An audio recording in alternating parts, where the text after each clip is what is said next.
Il était une fois un rêve. Rêve du ciel, du vol sans entrave, des voyages à travers le monde. Et nous l'avons réalisé. Mais à quel prix ? Nos rêves sont devenus nos objectifs. Nos intentions sont devenues nos projets. Nos idées ont été transformées en feuilles de route et en technologie de production. Notre trajectoire a été tracée pour les années à venir. Conception et construction. Composants et matériaux.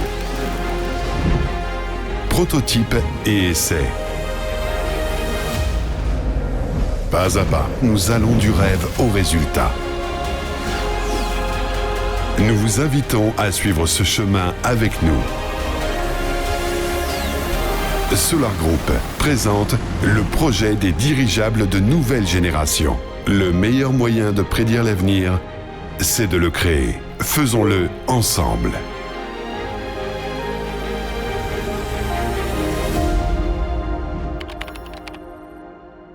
Les amis, bonjour à tous à nouveau, ça fait longtemps qu'on ne s'est pas vu. Vous êtes à un nouveau webinaire du projet Dirigeable de nouvelle génération. Comme toujours, je suis avec vous, Gennady Babanine et Fyodor Konstantinov. Oui, bonjour à tous, chers amis. Amis, commençons par vous demander d'écrire comment vous voyez et entendez et posez tout de suite dans les commentaires les questions qui vous intéressent. Aujourd'hui, nous allons discuter de notre dernière exposition, le Dubai Air Show, à laquelle la société Aeronova a participé. Nous allons découvrir toutes les actualités, les détails, comment tout s'est passé, parler des travaux en cours, discuter de l'aérolait, de la Nova 2 et voir quelles sont les prochaines tâches qui attendent notre équipe. Fyodor, par quoi commençons-nous ? Bonjour. Bonjour Gennady, ça fait longtemps qu'on ne s'est pas vu. Comme vous voulez. Par Dubaï peut-être ? Oui, tout le monde sera intéressé de savoir comment s'est passé notre voyage et quels retours nous avons reçus. Il me semble qu'on en a déjà partiellement parlé directement depuis le salon, et il y a même eu un webinaire. Oui, les amis, que puis-je dire ? Vous regardez, mais en tout cas, n'hésitez pas à poser vos questions, parce que je vais maintenant raconter Dubaï en 3 minutes et Aérolet en 1 minute et demie. Alors, qu'est-ce qui s'est passé à Dubaï ? En réalité, je n'ai bien dormi que récemment. Même avant Dubaï, la course avait déjà commencé avec la préparation des supports, documents à distribuer, maquettes, vidéos. Il y avait vraiment beaucoup de choses. Mais au final, qu'est-ce que j'ai envie de dire ? Nous étions vraiment inquiets, nous pensions ne pas être à la hauteur à l'exposition, que rien n'irait comme il faut. Mais il s'est avéré qu'en fait, nous nous étions préparés comme des champions. Oui, tout était vraiment super chez nous, le stand était tout simplement génial et nous avons attiré une attention incroyable. Nous avons vraiment tout bien fait pour le stand. Nous avons soigneusement accroché la maquette, installé d'énormes écrans et on pouvait facilement nous voir de partout. Et nous avons aussi participé au pitch. Le fait que Milad ait parlé dans la salle principale, c'était aussi génial. Et d'ailleurs, nous avons découvert quelque chose. Nous avions alors envoyé une photo, il me semble que j'avais aussi envoyé une vidéo, montrant qu'Aeronova figurait parmi les sponsors. Tout cela, c'est justement parce que nous nous sommes inscrits au pitch, et à cause de cela, il fallait prendre une sorte de forfait étendu. Il n'était pas beaucoup plus cher. Mais pour une raison quelconque, apparemment, les gens ne veulent pas prendre la parole. C'est pourquoi notre entreprise a été ajoutée à la liste des sponsors. C'était assez flatteur. Une entreprise qui, depuis 1 an, est sponsor d'un salon aéronautique international. Oui, c'est vraiment amusant. Oh. Alors, quoi de neuf ? Nous avons récemment, en fait littéralement hier, terminé de travailler sur tout le tableau des contacts. Nous en avons un peu plus de 200. Nous les avons classés soigneusement par ordre d'importance. Ceux qui voulaient vraiment quelque chose de nous, et ceux de qui nous voulions également obtenir quelque chose. Par exemple, beaucoup de fabricants sont venus nous voir. Il y avait là-bas une grande entreprise de fabrication coréenne, celle qui fabrique les fuselages et les ailes pour Boeing. Et quand ils ont vu le dirigeable, leur PDG s'est approché en courant et a dit « Waouh, nous avons maîtrisé la fabrication des avions. Et ça alors ?» Il a dit « Nous voulons aussi fabriquer ça. En gros, inscrivez-nous, nous ferons tout ce que vous voudrez. » Bref, nous avons commencé à dialoguer avec eux petit à petit et au final, ils sont prêts à se lancer dans la production. Évidemment, tout le monde veut fabriquer des dirigeables. D'ailleurs, comme nous l'avons récemment compris, Milad a trouvé hier ce site où les ingénieurs de SpaceX travaillent sur un nouveau projet. Bref, nous avons travaillé sur la liste. Elle s'est divisée entre ceux qui veulent acheter des dirigeables. Ceux qui veulent vraiment acheter, c'est principalement pour le Nova 01 et ce type de taille. Un petit dirigeable publicitaire est vraiment nécessaire. Et là, il y a même des commandes de 25 pièces à la fois, voire près d'une centaine. À quel point c'est réel ou non, il faut traiter cette demande. Et aussi des commandes de 1, 2, 3. Dans notre entreprise, parmi les spécialistes des dirigeables, Boris Alexandrovitch et Vadim Vassilievitch n'étaient absolument pas du tout convaincus, vraiment pas, qu'un dirigeable d'une si petite taille pouvait être demandé. Seul Dmitri Sergeyevitch Khmel y croyait, et Artyom, lui, criait plus fort que tout le monde que cela allait être important. Et maintenant, il se promène, le nez en l'air. « Je vous l'avais bien dit. Oui, on va lancer la production en série de petits appareils. Oui, nous allons lancer la production en série de petits appareils, car il y a une bonne demande pour eux, et ce n'est pas la Nova 01. La Nova 01 est une copie dynamique du dirigeable Nova 2. Le dirigeable sera de cette taille. » De forme aussi allongée comme un cigare? Évidemment, de forme allongée comme un cigare, bien équilibré et stable. Tout cela est clair. Là, il n'y avait que deux options. Je veux juste que la publicité soit imprimée et est-ce qu'on peut le transformer entièrement en un immense écran de télévision? Et nous étudions aussi cette question.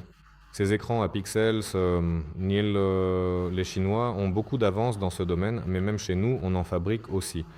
Et le réseau de ces pixels, selon les spécialistes aujourd'hui, ne pèsera pas tant que ça. Il faudra agrandir un peu le dirigeable, mais il se pourrait que quelque chose en ressorte. Ce serait amusant, bien sûr, une télévision volante en forme de cigare. Et nous, est-ce qu'on travaille aussi dans ce sens? Est-ce qu'on teste quelque chose? Nous avons acheté plusieurs écrans flexibles à installer sur le Nova 01, mais tout cela reste au stade des tests. Elles sont chinoises et ont une base en silicone, c'est-à-dire qu'il y a le réseau de diodes, puis, pour leur donner une résistance aux intempéries et une protection contre les dommages mécaniques, il est encapsulé dans une épaisse couche de silicone, ce qui le rend assez lourd. On peut aussi l'enrouler dans des films plus fins. Chez nous, en Russie, on les enroule dans des films fins. Ce sera plus léger. C'est le premier prototype que nous allons réaliser sur le Nova 01. Mais dans l'ensemble, la tâche maintenant est de comment construire, mettre en place une production en série de petits appareils, parce qu'il y a un véritable client pour eux. Et donc, l'un des clients réels, ce sont bien sûr les agences de publicité et d'autres sociétés similaires, etc. Il y aura également un grand salon aéronautique qui se tiendra en Égypte en septembre de l'année prochaine. Les organisateurs de ce salon souhaitent acquérir un ou plusieurs appareils, 2 ou 3, pas par dizaines, de tels dirigeables, conçus spécifiquement afin de vendre de la publicité aux participants de l'exposition présents sur ce dirigeable, ont été proposés. Ils sont venus avec une telle demande très précise, ils disent « Ils regardent le Nova 01, ils volent majestueusement dans le ciel. » Nous avons alors commencé à leur expliquer en détail « Voyons d'abord, ensemble, quelle est la législation en vigueur dans votre pays à ce sujet. » Faites-le. Oui, ne vous inquiétez pas, il dit, il volera. D'ailleurs, ce serait vraiment génial si cela se passait ainsi. Pour le prix, je sais, on vous fait aussi attendre pour le prix. Tout comme les clients locaux, lorsqu'ils demandaient... En fait, là-bas, nous avons un peu expérimenté avec le public, car beaucoup de gens s'y intéressent, et nous avons donné différentes fourchettes, à partir de ce prix de 25 000 $ pièce jusqu'à 100 000 $. Et nous avons observé différentes réactions et nous avons compris plus précisément le prix approximatif qui ne fait pas fuir le client pour un petit dirigeable publicitaire. Et nous avons bien compris qu'il est tout à fait possible de le produire en série à ce prix-là, tout en conservant une bonne marge bénéficiaire. Donc tout s'accorde parfaitement. Il y a eu d'autres contacts, par exemple, une grande entreprise spécialisée dans la construction à Dubaï, et il n'y en a pas beaucoup là-bas. Tous les noms des entreprises sont clairement écrits sur les immeubles. Bref, ils se sont intéressés aux dirigeables. Ils se sont installés, regardant ce grand écran. Nous avions placé en dessous des petits canapés avec une table. Et quoi, c'est vraiment possible comme ça? Bien sûr, dans leur langue, nous, on répond « oui, bien sûr ». Et là, 2 grands dirigeables volent majestueusement au-dessus de Dubaï. Vraiment comme ça? Nous? Oui. Un hôtel à 2 étages? Vraiment? Nous répondons: oui. Que disent-ils? Évidemment, ils demandent ce qu'il faut pour cela. Boris Alexandrovitch intervient du point de vue de la législation et de la certification et commence à expliquer. Nous leur exposons notre vision détaillée de l'infrastructure minimale qui est nécessaire, ainsi que de ce qu'il faut pour localiser au moins l'assemblage sur place sur le site concerné. Et le contact est établi. Il a dit: n'importe quel terrain, n'importe quel hangar, on s'en occupe. Rencontrons-nous, travaillons sur tout cela. Autrement dit, ils ne prennent pas en charge la commande du dirigeable. Et ils disent: c'est assurément l'avenir, c'est vraiment nécessaire ici. Si c'est nécessaire, et ça l'est, nous l'entendons. Pour les hangars, les ateliers, ne vous inquiétez pas, on s'occupe de tout. Du point de vue de la conception, du financement et de la construction. Ils sont prêts à investir dans l'infrastructure nécessaire au développement du projet, et ce ne sera que bénéfique pour nous si nous disposons d'un grand hangar spacieux et bien équipé où tout cela pourra se dérouler. Autrement dit, un investisseur immobilier est désormais apparu dans le projet. Et dit, il collabore également avec une autre de nos grandes entreprises russes. C'était également très amusant de découvrir que nous avions des connaissances communes, en effet. Ce sont des gens d'ici, des personnes locales. Une entreprise russe locale qui travaille également dans le domaine des hangars d'aviation. Nous continuerons à travailler avec eux à l'avenir. Voilà, les Saoudiens sont venus avec presque la même demande. Ils ont aussi regardé ces images, se sont assis avec nous et ont discuté. Nous leur avons expliqué: avant vous, des gars de Dubaï sont venus et ont dit: on prend la construction. Non, nous prenons tout en charge nous-mêmes. Ce qui les intéresse, c'est précisément le transfert de technologie. Ils ont compris tous les avantages des dirigeables. Franchement, quand tu te promènes dans l'exposition, il n'y a pas de dirigeable. Le seul dirigeable, c'est le nôtre. Il y en avait un petit dirigeable stratosphérique français. C'est une grande entreprise spatiale française, un peu comme la NASA ou Roscosmos, mais version française.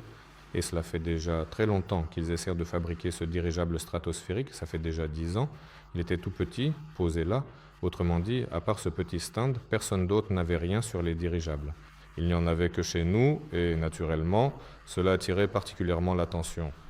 Et les Saoudiens, d'après ce que j'ai compris, étaient justement à la recherche de quelque chose de nouveau. Bien sûr, il y avait là-bas des taxis autonomes de type quadricoptère qui circulaient dans les airs. Ils avaient un aspect assez futuriste, vraiment impressionnant. De type octocoptère, oui, c'est exact. Il y en avait beaucoup, un nombre considérable, mais c'est comme si le marché était déjà occupé, saturé par ces véhicules. Il n'est pas encore formé, mais il y a déjà beaucoup de discussions. Certains parlent des véhicules eux-mêmes, d'autres des logiciels pour eux, d'autres encore de l'infrastructure. Et là, le terrain est complètement libre. Et ce ne sont pas seulement eux qui l'ont remarqué, beaucoup de gens l'ont noté. Des entrepreneurs sont venus, qui travaillent dans... Comment ça s'appelle déjà? En gros, il y a le business, disons, de la fabrication automobile.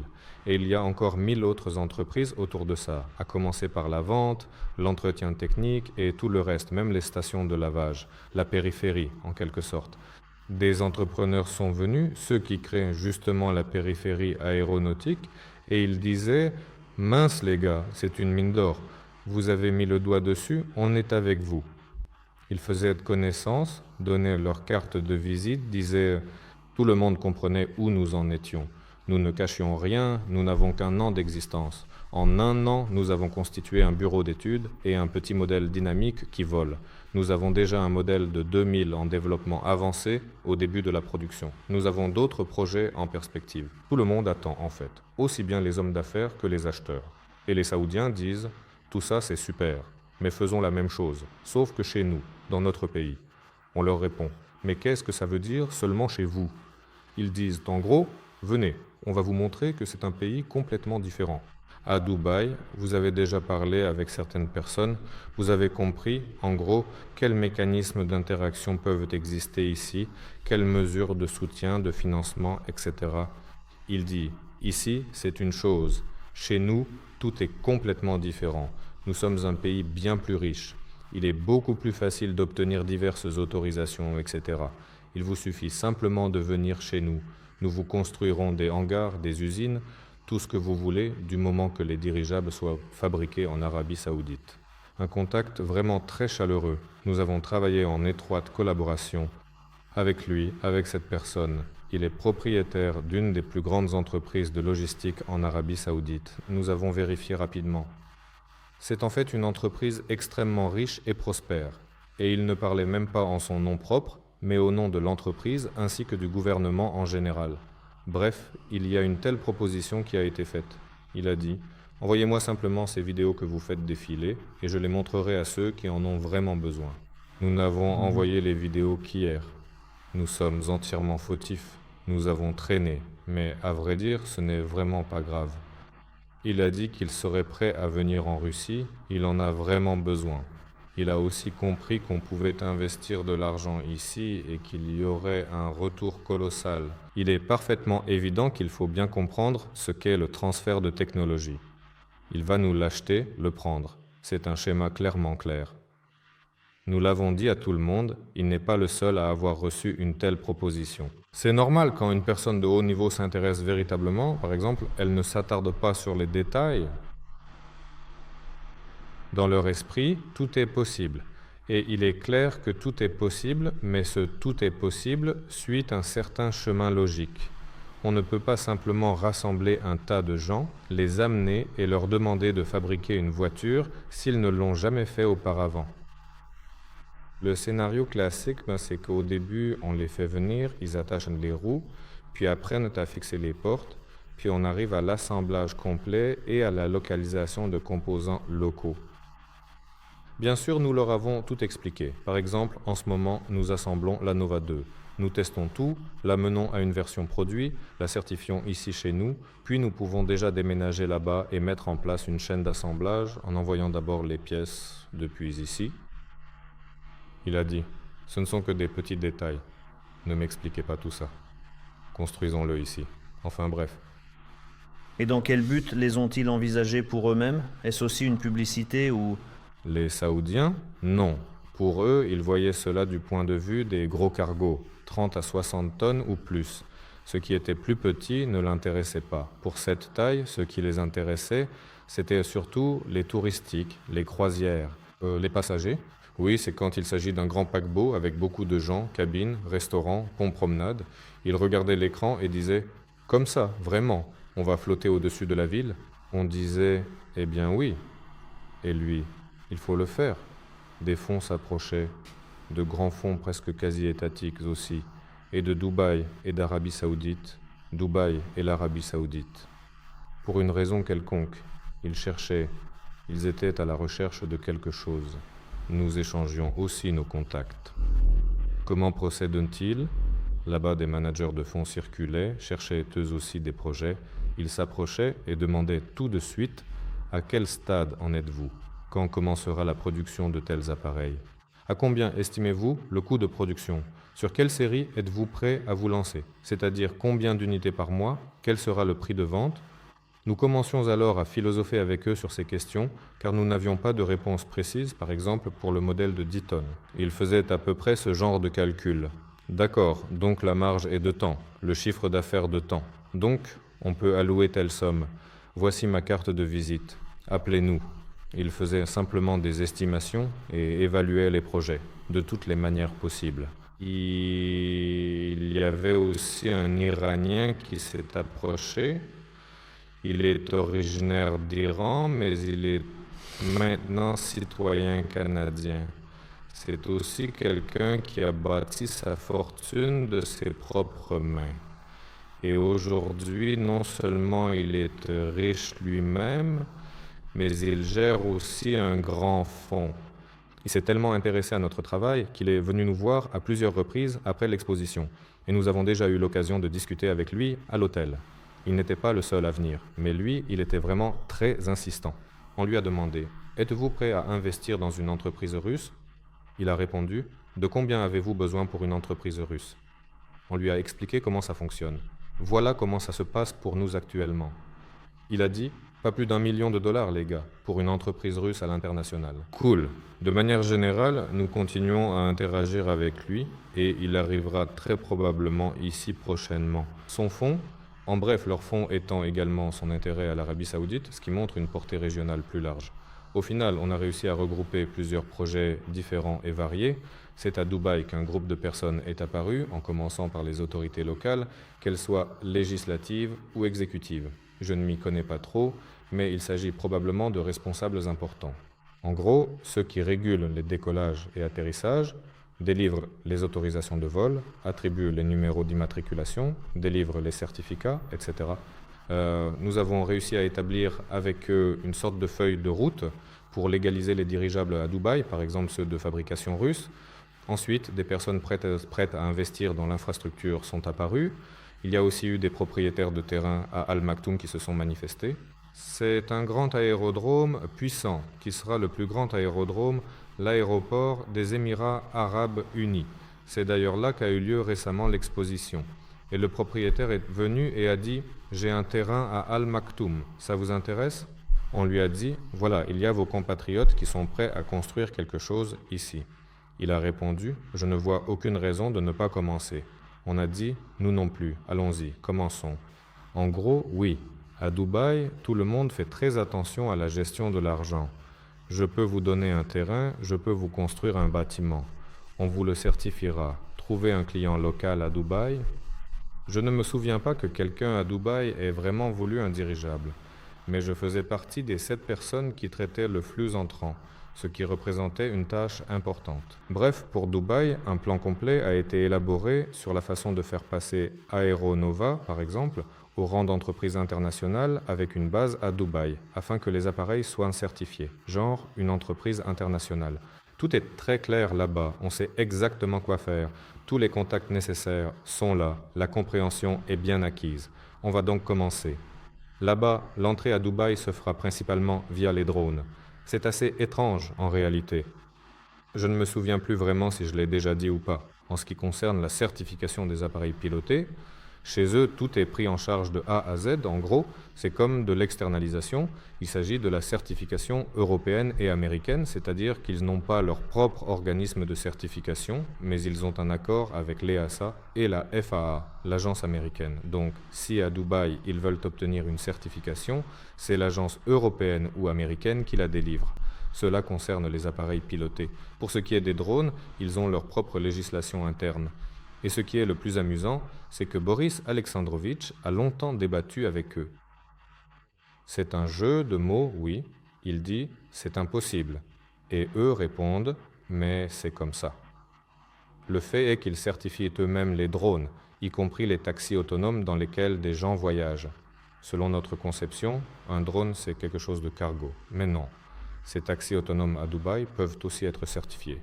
C'est-à-dire que si notre Nova 2, disons, vole avec un pilote et 5 passagers, alors il y a des problèmes de certification parce que les normes américaines, européennes, tout est possible bien sûr, mais c'est long, cher et compliqué. Mais si dans la Nova 2 il y a 6 passagers et qu'elle est autonome, alors c'est facile, on passe sans problème. Voilà, la première chose à faire, bien sûr, c'est de produire ce Nova 01 en série. Peut-être qu'il deviendra le Nova 02 ou le Nova 25. On verra. Lorsqu'il sera prêt, nous l'emmènerons à Dubaï et là-bas, nous obtiendrons le certificat local pour lui. Le certificat local, le numéro d'immatriculation. Et ensuite, nous commençons déjà les vols à Dubaï, par exemple à des fins publicitaires ou autres, parce qu'à Dubaï, les entreprises achètent de la publicité sur les dirigeables. Il y en a 2, je crois, des dirigeables à air chaud qui volent là-bas. C'est comme une montgolfière avec un brûleur, un aéronef. Oui, un aéronef, mais avec des hélices en plus. Il y en a beaucoup dans le monde, de ces dirigeables à air chaud. C'est un jouet. Grand, beau, mais un jouet. Ce n'est quand même pas un vrai dirigeable. Mais qu'est-ce qui m'a plu, c'est qu'à Dubaï, le climat est comme ça en général. Là-bas, l'air reste immobile en permanence. Mais s'il y a du vent un jour, tout le monde le saura. Il commencera aujourd'hui, finira demain, et il n'y en aura plus pendant 1 mois. Le fait que là-bas, des dirigeables à air chaud arrivent à voler entre les gratte-ciel, c'est-à-dire que les conditions météorologiques les sont tellement idéales que même nos petits dirigeables, disons de 200 mètres cubes, pourraient voler tranquillement. Et pour les grands, il n'y aurait vraiment aucun problème. Et puisque le dirigeable à air chaud vole, nous en avons aussi discuté avec eux. Ils disent « Chez nous, le dirigeable à air chaud fonctionne différemment, mais en général, tout est possible, il n'y a rien de grave. » Nous allons commencer petit, y envoyer un petit modèle, le certifier sur place et ouvrir une entreprise là-bas. Ouvrir une entreprise, c'est évident dès le départ. Ensuite, nous commencerons à obtenir les licences et certificats locaux, puis à élaborer des plans et des stratégies pour une grande infrastructure adaptée à certains types d'appareils spécifiques. Je pense qu'à ce moment-là, nous aurons déjà déterminé avec précision lesquels sont véritablement nécessaires, lesquels sont importants, et ainsi de suite. Comme il y a eu beaucoup de questions concernant les yachts privés, du genre « le cargo, c'est super, le monitoring, c'est génial ». D'ailleurs, en ce qui concerne le monitoring, il y a de très fortes chances que ça marche précisément à Dubaï, ce qui est particulièrement intéressant. J'ai moi-même oublié, à vrai dire, qu'il n'y a pas vraiment de clients spécifiques pour les dirigeables. Il y en a pour le monitoring, c'est leur armée locale qui est venue justement pour surveiller le golfe Persique. Je ne me souviens pas du nombre exact, mais c'est plusieurs dizaines d'unités. En gros, il en faut d'assez grand, avec au minimum 24 heures de surveillance et une charge utile bien définie. En somme, la discussion portait déjà sur la manière détaillée dont tout cela allait se dérouler, en tenant compte de tous les aspects. Bref, je ne vais pas tout raconter, mais il s'avère qu'en effet, ce genre de thématique, de nature presque quasi militaire, ne nécessite pas de certification obligatoire. Même si c'est vraiment du matériel pour l'armée? Eh bien, si ce sont effectivement les militaires qui achètent, alors oui, dans ce cas-là, tout est vraiment beaucoup plus simple et... Moins de problèmes au quotidien? Oui, je tente simplement de me rappeler qui, chez nous, est en contact direct avec eux en ce moment. Peu importe, ce n'est pas très important. Bref, tout le monde est en contact, nous avons tous envoyé des courriels pour annoncer la prochaine étape. Il n'y a aucune urgence ici parce que, comme je l'ai déjà dit, nous avons expliqué 100 fois à tout le monde que c'est notre première année, qu'il nous faut maintenant terminer la Nova 2, se stabiliser, ne vous précipitez pas. Mais ce qui est génial, c'est qu'il y avait vraiment un très grand intérêt. Il y avait constamment une foule de gens autour de notre stand. À un moment donné, je me suis même dit, est-ce qu'on peut faire une pause? Combien de temps ça peut durer, sérieusement? Arrêtez-vous, oui, ils viennent encore et encore. Ils sont toujours aussi curieux. Et si on faisait ceci et si on faisait cela, les webinaires sont-ils traduits? Je pense que oui, à mon avis. Ils le seront probablement plus tard, dans le futur. En tout cas, il y avait beaucoup de personnes intéressées venant d'Inde. C'étaient les plus curieux, il faut bien le dire, parfois même un peu particulièrement insistants. Il y avait aussi bien des badauds que des gens sérieux qui essayaient vraiment d'obtenir des droits exclusifs pour vendre des dirigeables. Oh, et si je devenais le seul à vous aider à les fabriquer, ils négociaient alors des contrats de distribution. Oui, et là-bas, je n'ai pas parlé avec les Indiens. C'est arrivé comme ça. Vadim Vassilievitch s'occupait de tous ses contacts avec les Indiens. En gros, à chaque fois qu'un Indien s'approchait, il disait « Ils ont encore tout acheté, les dirigeables, le business, tout a été acheté. » En gros, oui, mais je vais me répéter. Il me semble que j'en ai déjà parlé lors de ce webinaire. Comment ça fonctionne en général? Nous sommes arrivés à l'exposition à Dubaï, disons, nous avons attiré beaucoup d'attention et d'intérêt, et nous nous sommes fait de nombreux contacts. Maintenant, nous entrons dans une sorte de période de séduction dans la communication, c'est-à-dire la clarification des demandes, la précision de certains paramètres ou la définition de l'aspect technique. En d'autres termes, il s'agit d'un travail commun pour élaborer les prochaines étapes. Si c'est de la construction, alors on parle de construction. Si c'est du transfert, alors on parle du transfert. C'est un travail considérable, ce n'est pas comme si on entrait dans un magasin pour acheter un produit sur une étagère. Ici, chacun a tout de même ses propres intérêts personnels. C'est un travail complexe et parfois difficile. Ce travail a effectivement lieu. Et en règle générale, tout est déjà signé à l'avance. Et lors du salon suivant, le plus souvent, quelqu'un attend ce moment précis et il y a une sorte de signature solennelle et officielle d'un contrat important. Il y a eu un grand nombre de signatures de contrats importants chez d'autres entreprises. Regardez les actualités sur le salon. Airbus a vendu tant de... Ce n'est pas comme s'il y avait une loterie pendant 5 jours. Vendu à ce monsieur? Non, ce n'est pas comme ça. Ils ont travaillé sur ce projet pendant de nombreuses années avant cela. Le projet est là, ils n'ont fait que la signature solennelle. Et maintenant, nous entrons dans une période similaire. Nous avons désormais tous les contacts qui servent de base pour travailler. D'ailleurs, il y avait beaucoup d'Européens du nord de l'Europe, eux aussi étaient très intéressés. Ils disaient « Super, génial, on en a vraiment besoin.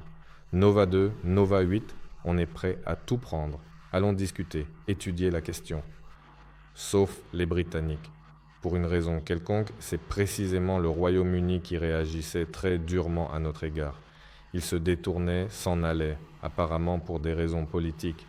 Ils ne laissaient pas entrer sur leur stand, c'était vraiment amusant à ce point-là. Oui, ils avaient un seul stand. Là, c'était soit avec des radars, soit avec autre chose. L'exposition était à moitié militaire. La moitié de l'exposition, en gros, concernait tout ce qui vole, c'est-à-dire tout ce qui transporte quelque chose destiné à nuire à quelqu'un. Et ils avaient un stand. Je regarde les brochures. Il y a un aérostat dessus. Je me dis, oh, un dirigeable. Évidemment, c'est un complexe aérostatique importé. Je m'approche, genre, hello my friends. Je prends ce truc et je commence à regarder. Je vois, Royaume-Uni. J'avais déjà compris, quand ils venaient à nos stands, comment ils réagissaient. Nous n'avions ni drapeau, ni rien sur le stand. Aeronova, quelques personnes étaient là, et Milad, Zubkevich parlaient bien anglais. Moi, je parlais exprès avec un accent russe très prononcé. Quand ils comprenaient qu'on était russe, les Britanniques réagissaient bizarrement. Je m'approche, il me dit « Hello », il essaie de me parler. Je comprends que je dois établir un contact, alors petit à petit, je commence à discuter. Il comprend à mon accent que je suis russe et arrache la brochure. Je lui dis « Mais qu'est-ce que tu fais ?» Il répond « L'exportation est impossible, l'exportation est impossible. » Réaction étrange. Mais tous les autres, c'était super. Les Chinois aussi ont assuré. D'ailleurs, là-bas, on a rencontré des gars. Je ne sais pas si j'en ai parlé lors du dernier webinaire depuis Dubaï ou pas, parce que nous avons une centrale électrique que nous avons déjà conçue et que nous commençons à produire. Il s'agit d'une micro-turbine avec un échangeur de chaleur d'une puissance électrique de sortie de 300 kW et il y a un générateur à grande vitesse. Grâce à cela, 300 kW tiennent dans une taille aussi compacte. Nous avons cherché partout en Russie, mais personne ici n'a pu nous fabriquer des générateurs de cette taille. Ils pouvaient, mais ce serait du genre 10 milliards et 10 ans, enfin à peu près. Et les Chinois ont dit, comment les Chinois ont-ils dit, nous savions qu'ils en avaient, qu'ils les développaient justement pour leur propre électro-aviation, également avec l'idée de les installer sur une turbine à l'avenir. Ils ont déjà une turbine, mais sans échangeur de chaleur. Une turbine sans échangeur consomme beaucoup de carburant. Elles sont compactes, puissantes, mais l'efficacité énergétique est faible. Avec un récupérateur, l'efficacité énergétique atteint celle des moteurs à combustion interne classique, à piston, diesel. Nous savions qu'ils en avaient un, nous les avons contactés. Ils ont répondu « Pas de problème. Bien sûr, allons-y. » Mais nous devions l'adapter un peu à notre turbine. Et pendant 1 an, nous avons travaillé avec eux, modifié ses caractéristiques, et nous les avons même un peu aidés à l'améliorer, ce qui était assez amusant. Ils ont été très surpris par notre expertise sur ce sujet.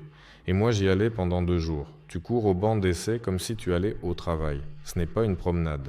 Tu arrives en courant, il y a déjà quelqu'un. L'exposition ouvrait à 10 heures. Nous étions là à 9h30, mais c'était déjà plein. Je me demandais, comment sont-ils tous entrés ? Je passais en courant, je vois, ça ressemble à notre générateur, vraiment. Puis je vois, Zubkevich les emmène par le bras. Il dit, venez à notre stand. Je lui dis, Vadim Vassilievitch, mais comment qui sont ces gens ? Il dit, ils sont venus, ont pris notre brochure, sont repartis chez eux. Maintenant, ils l'étudient. Sur une de nos brochures, nous avions plusieurs documents à distribuer. L'un parlait de l'équipe, des appareils, de Nova 01, de l'aérolait, des sondes stratosphériques, Nova 8, Nova 35, juste à leur sujet. Et dans la deuxième, il s'agissait de la technologie. Pourquoi le dirigeable est bon, écologique, économique, comment nous nous distinguons des anciens dirigeables, etc. Il y avait notre modèle 3D de microturbine à propos du cœur des futurs dirigeables qui sont des hybrides. C'est un système de propulsion et d'alimentation basé sur des microturbines avec échangeur de chaleur. Dans ce modèle 3D, le générateur est sur le côté. Ils ont pris ce document et ils ont montré notre générateur. Ils l'ont mis sur leur projet. Zubkevich, il y a eu un petit malentendu ? Non, ils ont juste dit « Mais c'est notre modèle 3D ». Zubkevich les amène vers nous et dit « Mince, Fedia, il y a des Chinois ici. Je vois qu'ils feuillettent notre brochure. Je m'approche d'eux et leur demande « Alors, ça vous intéresse ?» Eux, qu'est-ce que c'est ? Il dit « C'est pour notre microturbine en Chine. Mais vous passez par des intermédiaires. Nous sommes fabricants. Pourquoi passer par eux ? Il fallait travailler avec nous. » Vadim Vassilievitch dit « Je ne comprends rien. Allons-y. » il les amène vers moi. Les Chinois, yeux écarquillés, essaient d'expliquer. Je dis « Attends, du calme ». Et je commence. L'an dernier, à cette date, nous avons pris contact avec vous pour 2 générateurs. Lui hésite. Nous aussi, nous fabriquons 2 générateurs pour la même compagnie. Je lui dis « Ouvre WeChat ». Il l'ouvre et je vois directement notre chat commun avec les gens des microturbines. Je dis « Mais c'est vous qui travaillez pour nous ». Et lui « Frères, on s'est fait une accolade ». Bref, oui, les gars, c'est juste drôle comment ça s'est passé. La semaine dernière, justement, ils ont fini les générateurs. Ils fabriquent 2 générateurs et 2 onduleurs pour ces générateurs. Ils en avaient déjà, mais ils les ont modernisés pour nous car il y avait des particularités. Il fallait réduire un peu la vitesse de rotation, augmenter la puissance de sortie, intégrer des modes de fonctionnement dans les onduleurs. Et la semaine dernière, ils étaient justement en train de finir ça. Et à l'exposition, il dit « Venez, venez, on vous avait invité. Tu viendras aux essais ?» Évidemment, je ne viendrai pas parce que j'étais à Dubaï. Après Dubaï, je suis venu directement ici. On déménageait, il y avait beaucoup de choses importantes à faire et à organiser. Mais notre spécialiste, Igor, était déjà en Chine et il s'y est rendu. Il testait les générateurs pour l'instant en mode note démarreur, c'est-à-dire que la microturbine, comme tout moteur, doit monter en régime. Et pour cela, il faut un démarreur, donc un générateur. Il fonctionne à la fois en mode générateur et en mode démarreur. Et la semaine dernière, les essais ont eu lieu en mode démarreur. Voilà, il y a des vidéos, il y a des rapports. En somme, tout a été confirmé, tout fonctionne comme il faut. La semaine prochaine, il commence les essais en mode génération. Si tout se passe bien, le générateur sera envoyé ici. Voilà, c'est une petite anecdote amusante qui s'est produite à l'exposition. Bref, nous avons fait le tour, cherché des installations similaires. Il n'y en a pas.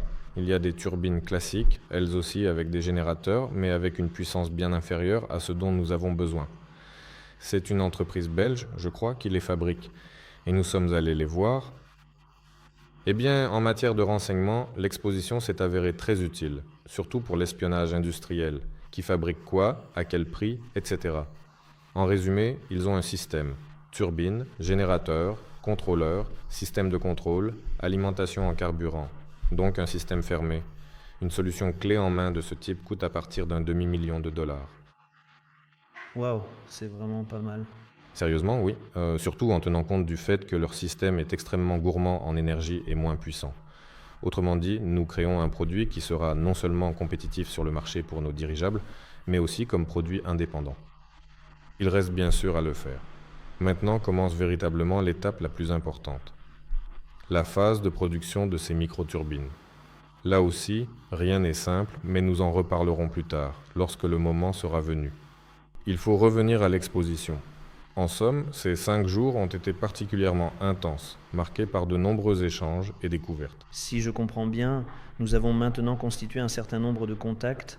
Notre tâche actuelle est d'envoyer, probablement pas des offres commerciales, mais plutôt de recueillir des retours, savoir ce qui intéresse les gens, ce qu'ils aimeraient voir à l'avenir.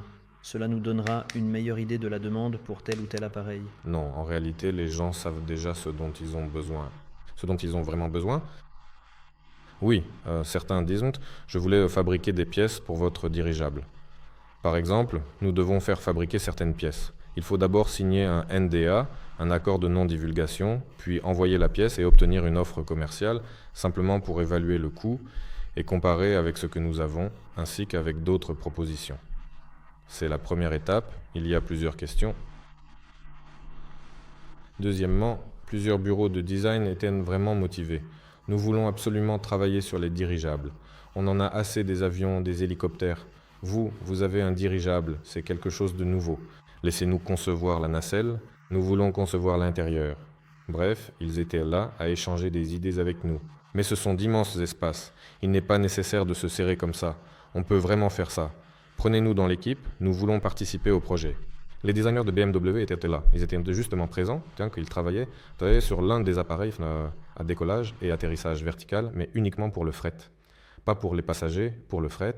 C'est-à-dire que leur design couvrait tout, l'extérieur comme l'intérieur. Ce sont des designers techniques. Quand les étrangers disent de designer, chez eux un ingénieur est aussi designer, mais là c'était vraiment un bureau de design. Nous avons trouvé un accord. Nous devons maintenant leur envoyer les dimensions des nacelles, Nova 8, Nova 35. et l'intérieur pour qu'ils commencent à faire des projets d'esquisse et nous montrent « voici comment nous voyons les choses ». Et ensuite, si quelque chose est vraiment intéressant, commencer à collaborer d'une manière ou d'une autre. Il est évident qu'ils ne veulent pas seulement dessiner, mais aussi gagner de l'argent. Bien sûr, promouvoir leurs services. Donc ça, c'est un type de contact. Un autre type de contact, c'est quelque chose de plus concret, par exemple, avec les organismes gouvernementaux. Ils doivent nous envoyer toutes les exigences techniques concernant le drone, à quoi il doit répondre.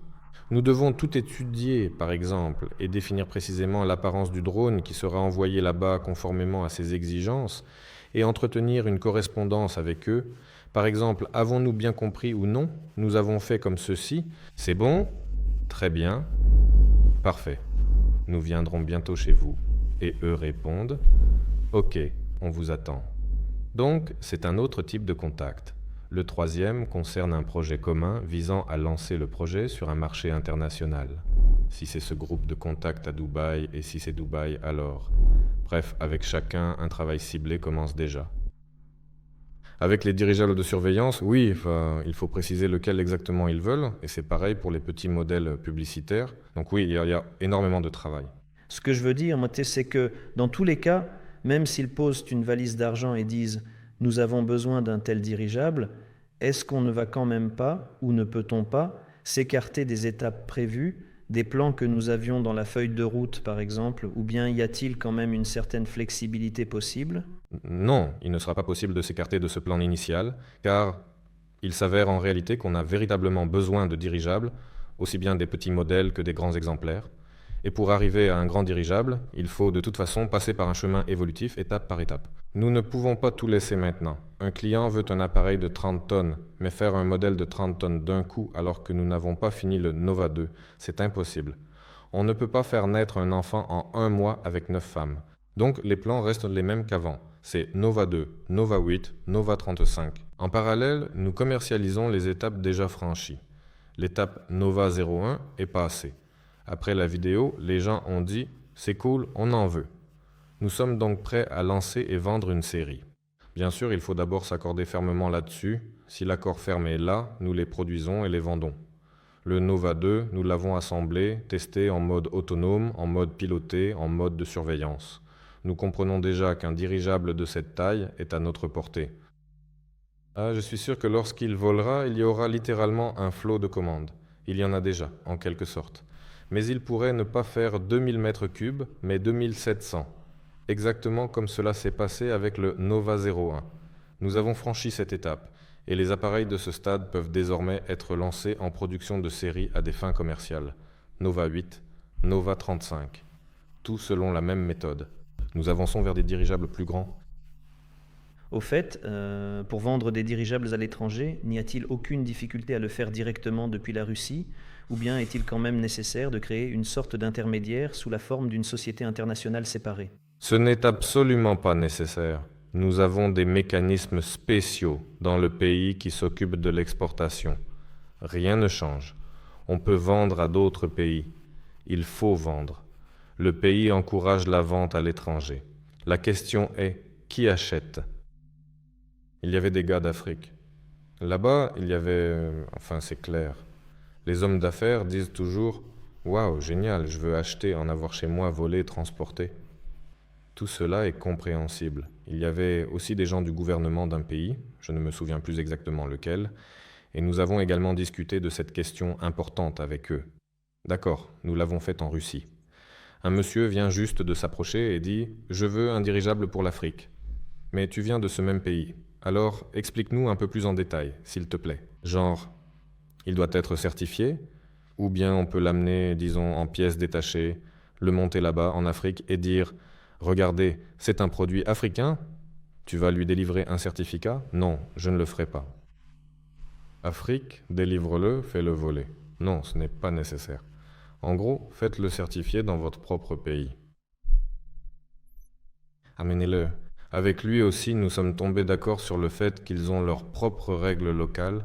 Il en a énuméré 7, je crois, des lois bien précises. Il nous les a envoyées. Nous ne les avons pas encore étudiées. Il dit « Lisez-les, vous comprendrez tout, aussi bien pour les drones que pour les appareils pilotés, ou optionnellement, piloter, etc. Dans certains cas, il vous faudra obtenir un certificat de type, et alors avec un certificat de type russe, il n'y aura aucun problème. Amenez-le.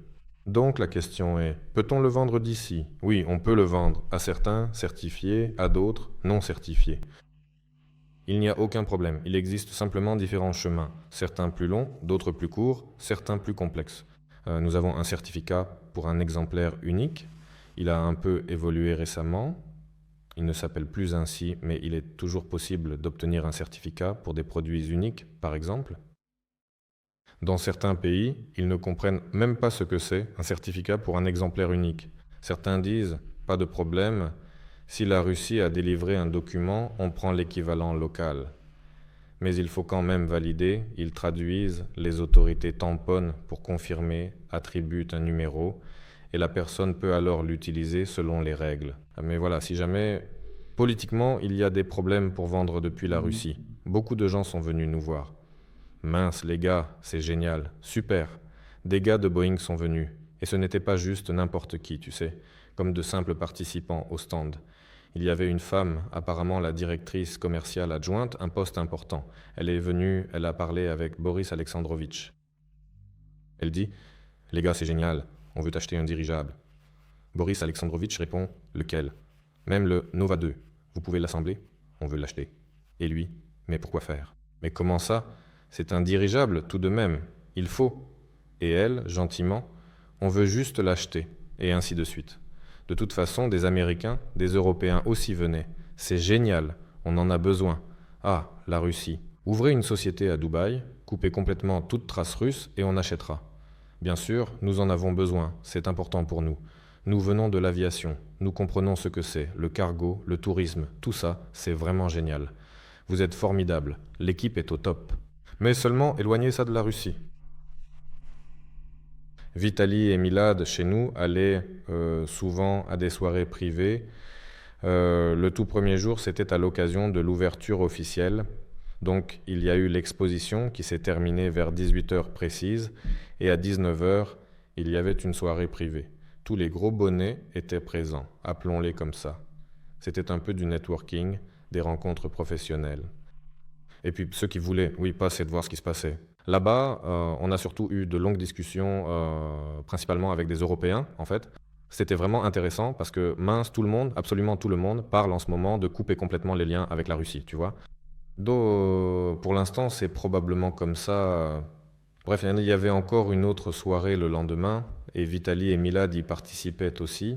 Ils parlent vraiment super bien anglais, ils sont totalement immergés dans le sujet, alors que moi, de temps en temps, j'écoutais quand même le traducteur. Eux, ils y allaient à fond. Tout le monde dit qu'ils sont prêts à développer leur business, à investir de l'argent. Ouvrez une entreprise internationale ici, par exemple à Dubaï, et c'est tout. L'argent des fonds va affluer, on vous apportera des commandes et on achètera même nous-mêmes. Et probablement, dans le contexte politique actuel, ils ont le droit d'avoir cette opinion.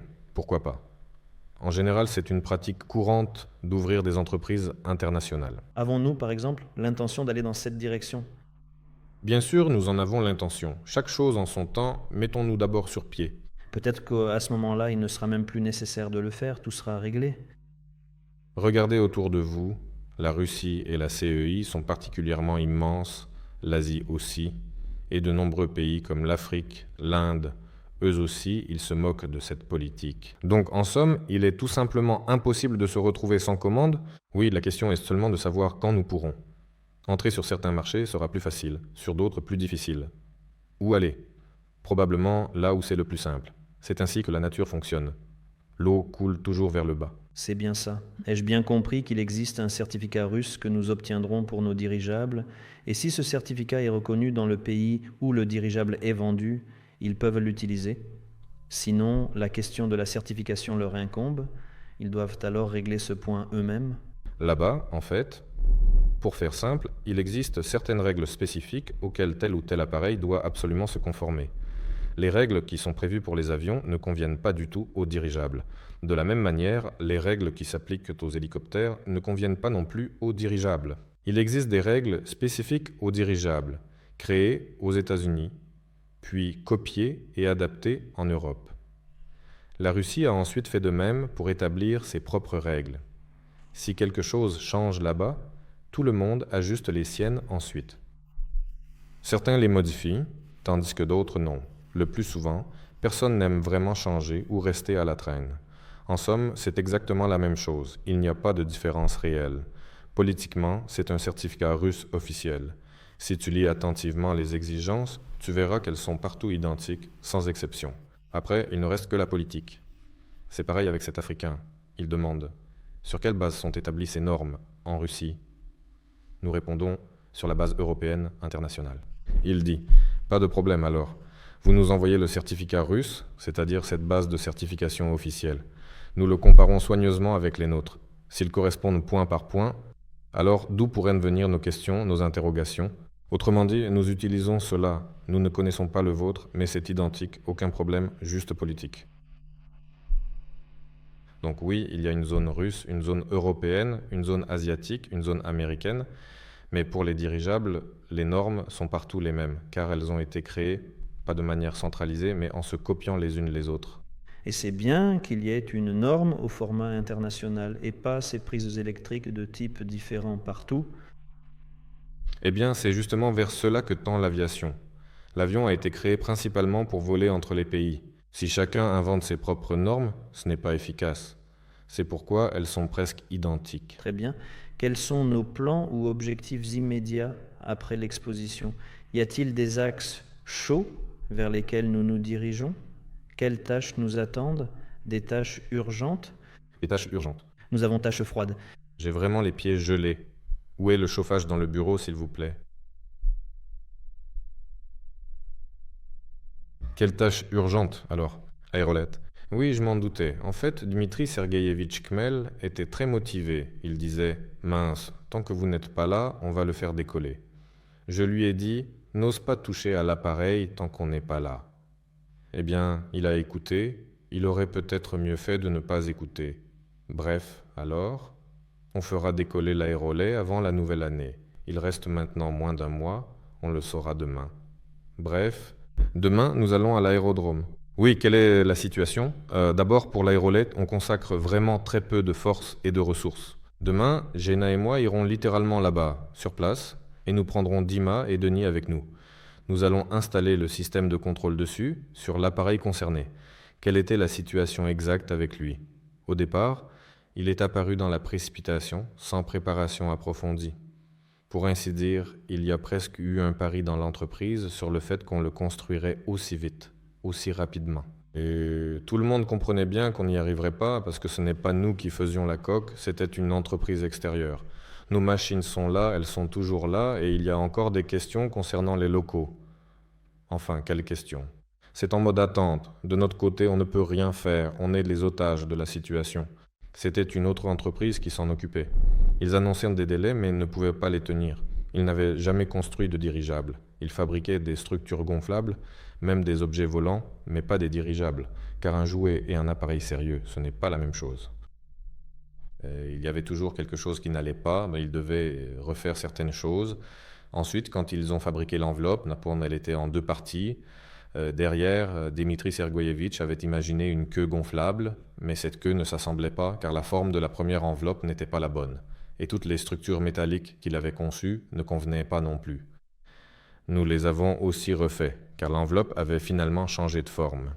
Nous les avons alors tous refaits selon les plans. Il s'est avéré qu'elle n'était pas assez rigide.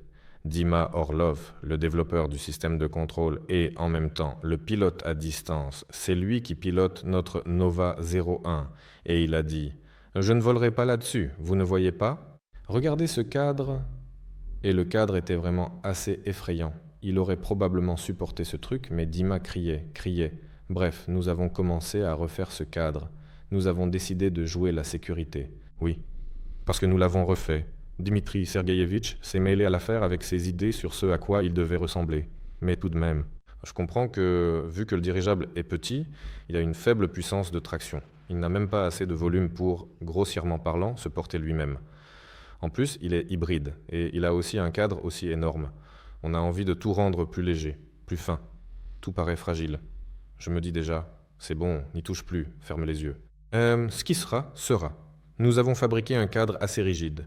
Évidemment, il s'est avéré un peu plus lourd que ce qu'il aurait dû être, mais la queue aussi s'est retrouvée un peu plus lourde que prévu. Et, en fin de compte, le centre de gravité du dirigeable s'est déplacé. C'est-à-dire que son centre de gravité doit coïncider avec le centre de volume pour qu'il ne tourne pas dans les airs, pour qu'il vole droit et pas comme ça. C'est ça, oui. En plus, il est aussi de type quadricoptère. Bon, sur le Nova 2, le centre de gravité coïncide exactement avec le centre de volume, et le point d'application de la force sur les hélices se trouve précisément au même endroit. Tout est alors beaucoup plus simple et plus facile à comprendre. Et en plus, il est classique. Il est pratiquement équilibré, donc avec lui, tout est vraiment simple. Tu ajustes un peu les hélices comme ça, et il avance. Ensuite, il recule lentement si tu ne touches plus aux hélices.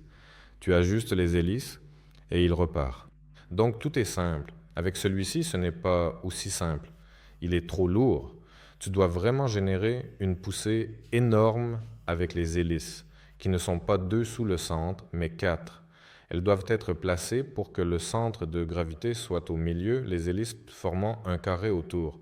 En théorie, tout devrait être symétrique. À cause du fait que le centre de gravité est parti à droite ou à gauche, il s'avère que nos hélices sont légèrement décalées. Demain, nous allons les repositionner.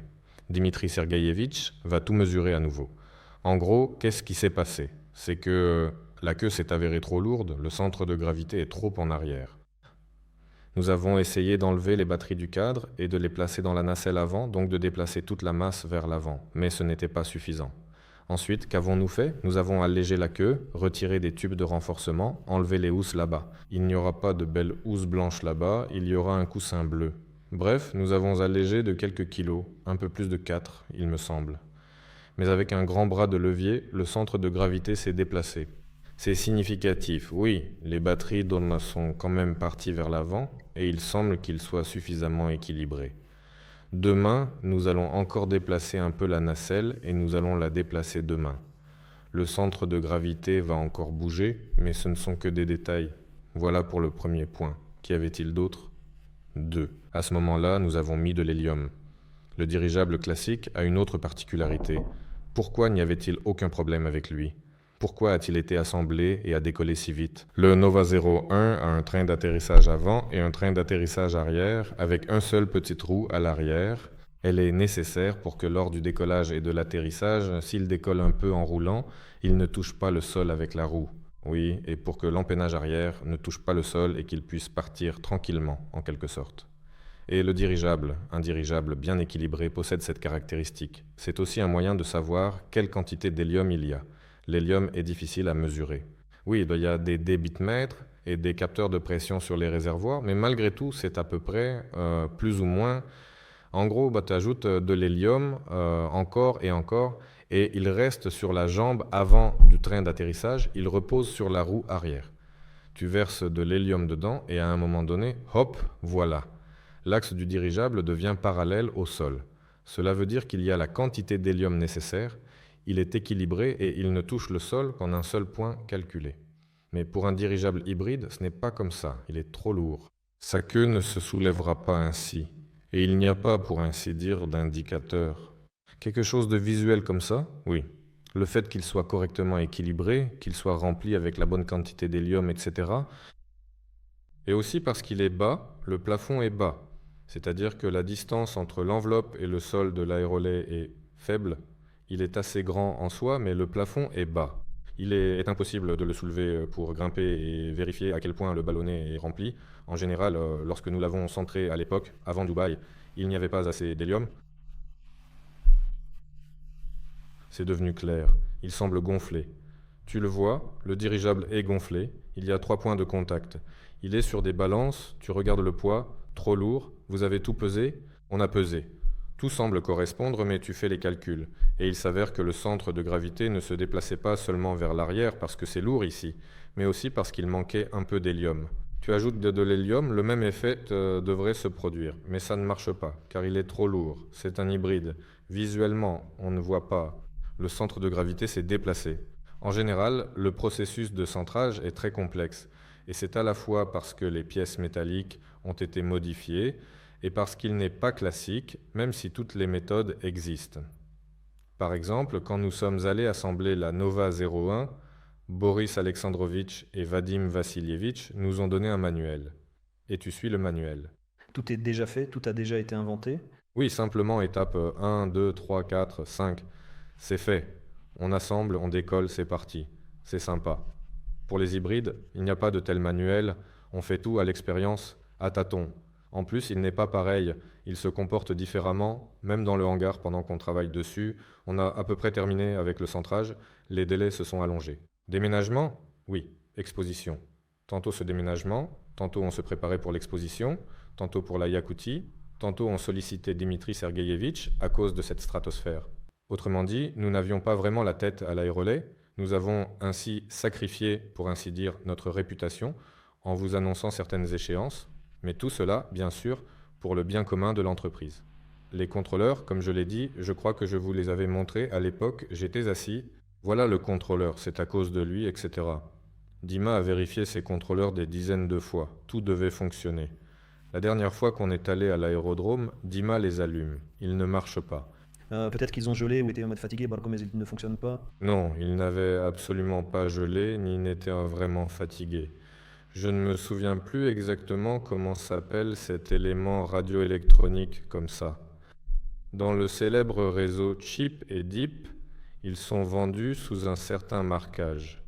Leurs caractéristiques sont indiquées, à quel voltage, par exemple, il doit s'activer, s'ouvrir, etc.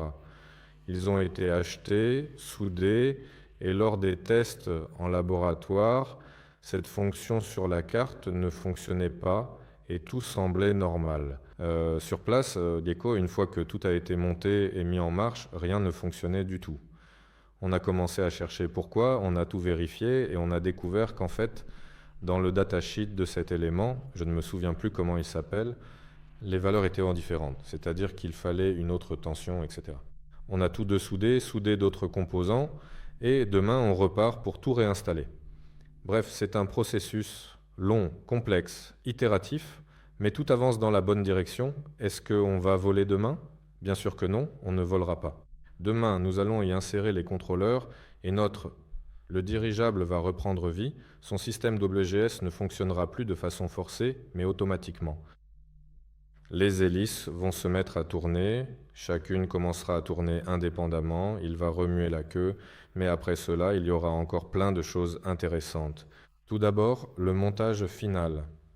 Comme nous déplaçons constamment les batteries, ces câbles vont dans tous les sens. Ils semblent tous prêts, mais malgré tout, tout assembler prend du temps, 2 à 3 jours.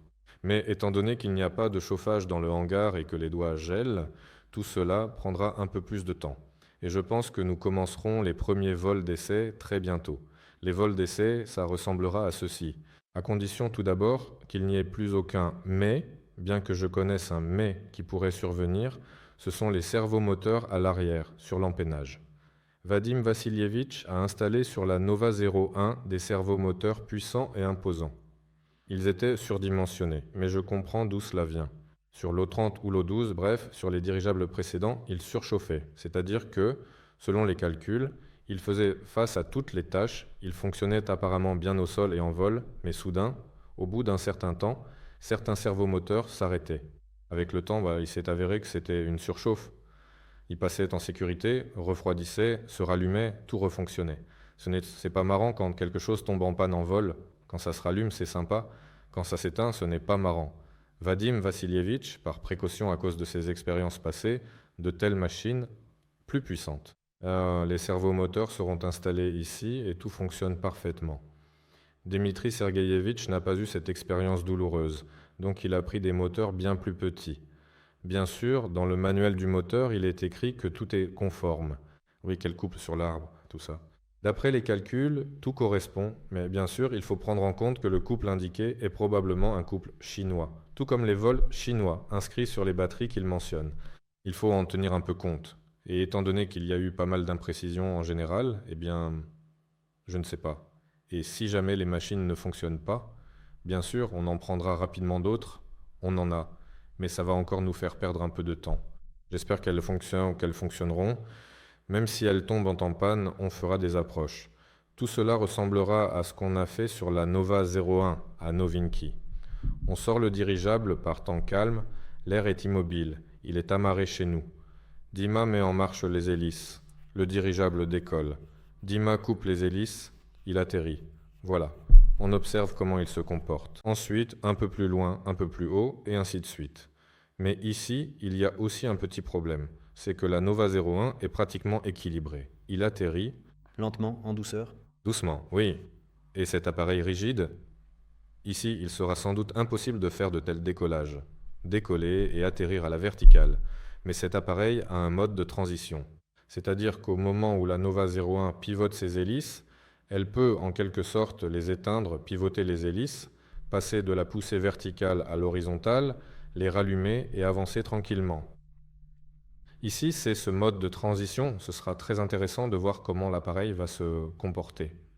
Premièrement, très probablement tout ira bien car nous n'allons pas trop l'alourdir, mais il y aura quand même plus de poids ici, donc il lui sera plus difficile de décoller à la verticale naturellement. Si nous coupons tout, il descendra plus vite que la Nova 01. Autrement dit, il peut atterrir brutalement. Tout a été calculé. Très probablement, rien ne se cassera, mais ce sera effrayant, au moins pour moi. Ce sera intéressant, nous ferons les approches sans problème. Ce qui sera intéressant, c'est de voir comment il se comportera en vol. Tant qu'il décolle et atterrit verticalement, c'est encore, grossièrement parlant, un quadricoptère avec une décharge aérostatique. Son aérostatique le centre de toute façon, c'est-à-dire qu'elle le tire vers le haut, tandis que cette force le tire vers le bas. Et il est comme un culbuto. Il ne pourra pas se retourner comme un quadricoptère mal réglé ou comme un petit avion dont les moteurs sont tombés en panne, il ne peut pas tomber. C'est quand même un culbuto, mais assez lourd. Donc, faire de tels vols, par exemple monter, voler lentement au-dessus de l'aérodrome, pas de problème. Les questions apparaîtront quand il commencera à accélérer. Là, c'est déjà l'aérodynamique. Oui, et l'aérodynamique va commencer à jouer si, par exemple, ces gouvernes latérales étaient contrôlables et si on ajoutait aussi des gouvernes à l'avant, comme on le voulait, et notre hélice est montée sur la poutre et tourne autour. Par exemple, si l'ailette tournait aussi avec l'hélice, on aurait un organe de contrôle à l'avant et un à l'arrière. Ils sont prévus dans la famille des aérolets. C'est un peu plus compliqué, ça prend plus de temps, etc. Je voulais dire que ce serait plus simple, mais en fait non. L'algorithme de contrôle de l'appareil deviendrait plus complexe. Des forces aérodynamiques commenceraient à agir. La question, comment va-t-il se comporter dans ces conditions? Selon les calculs, c'est assez prévisible, mais en pratique, que va-t-il se passer? On le découvrira. Oui, la forme diffère tout de même un peu de celle prévue par les calculs. L'enveloppe et les empennages que nous avons fabriqués à la hâte sont aussi légèrement différents. En somme, il volera très probablement. La question est, à quel point bien? Il peut se passer différentes choses ou divers événements quand l'appareil est aérodynamique. Par exemple, selon les algorithmes préprogrammés et paramétrés partout dans le système, Dima n'a pas de télécommande pour gérer chaque détail séparément. De façon autonome? Oui, ce n'est pas un acrobate.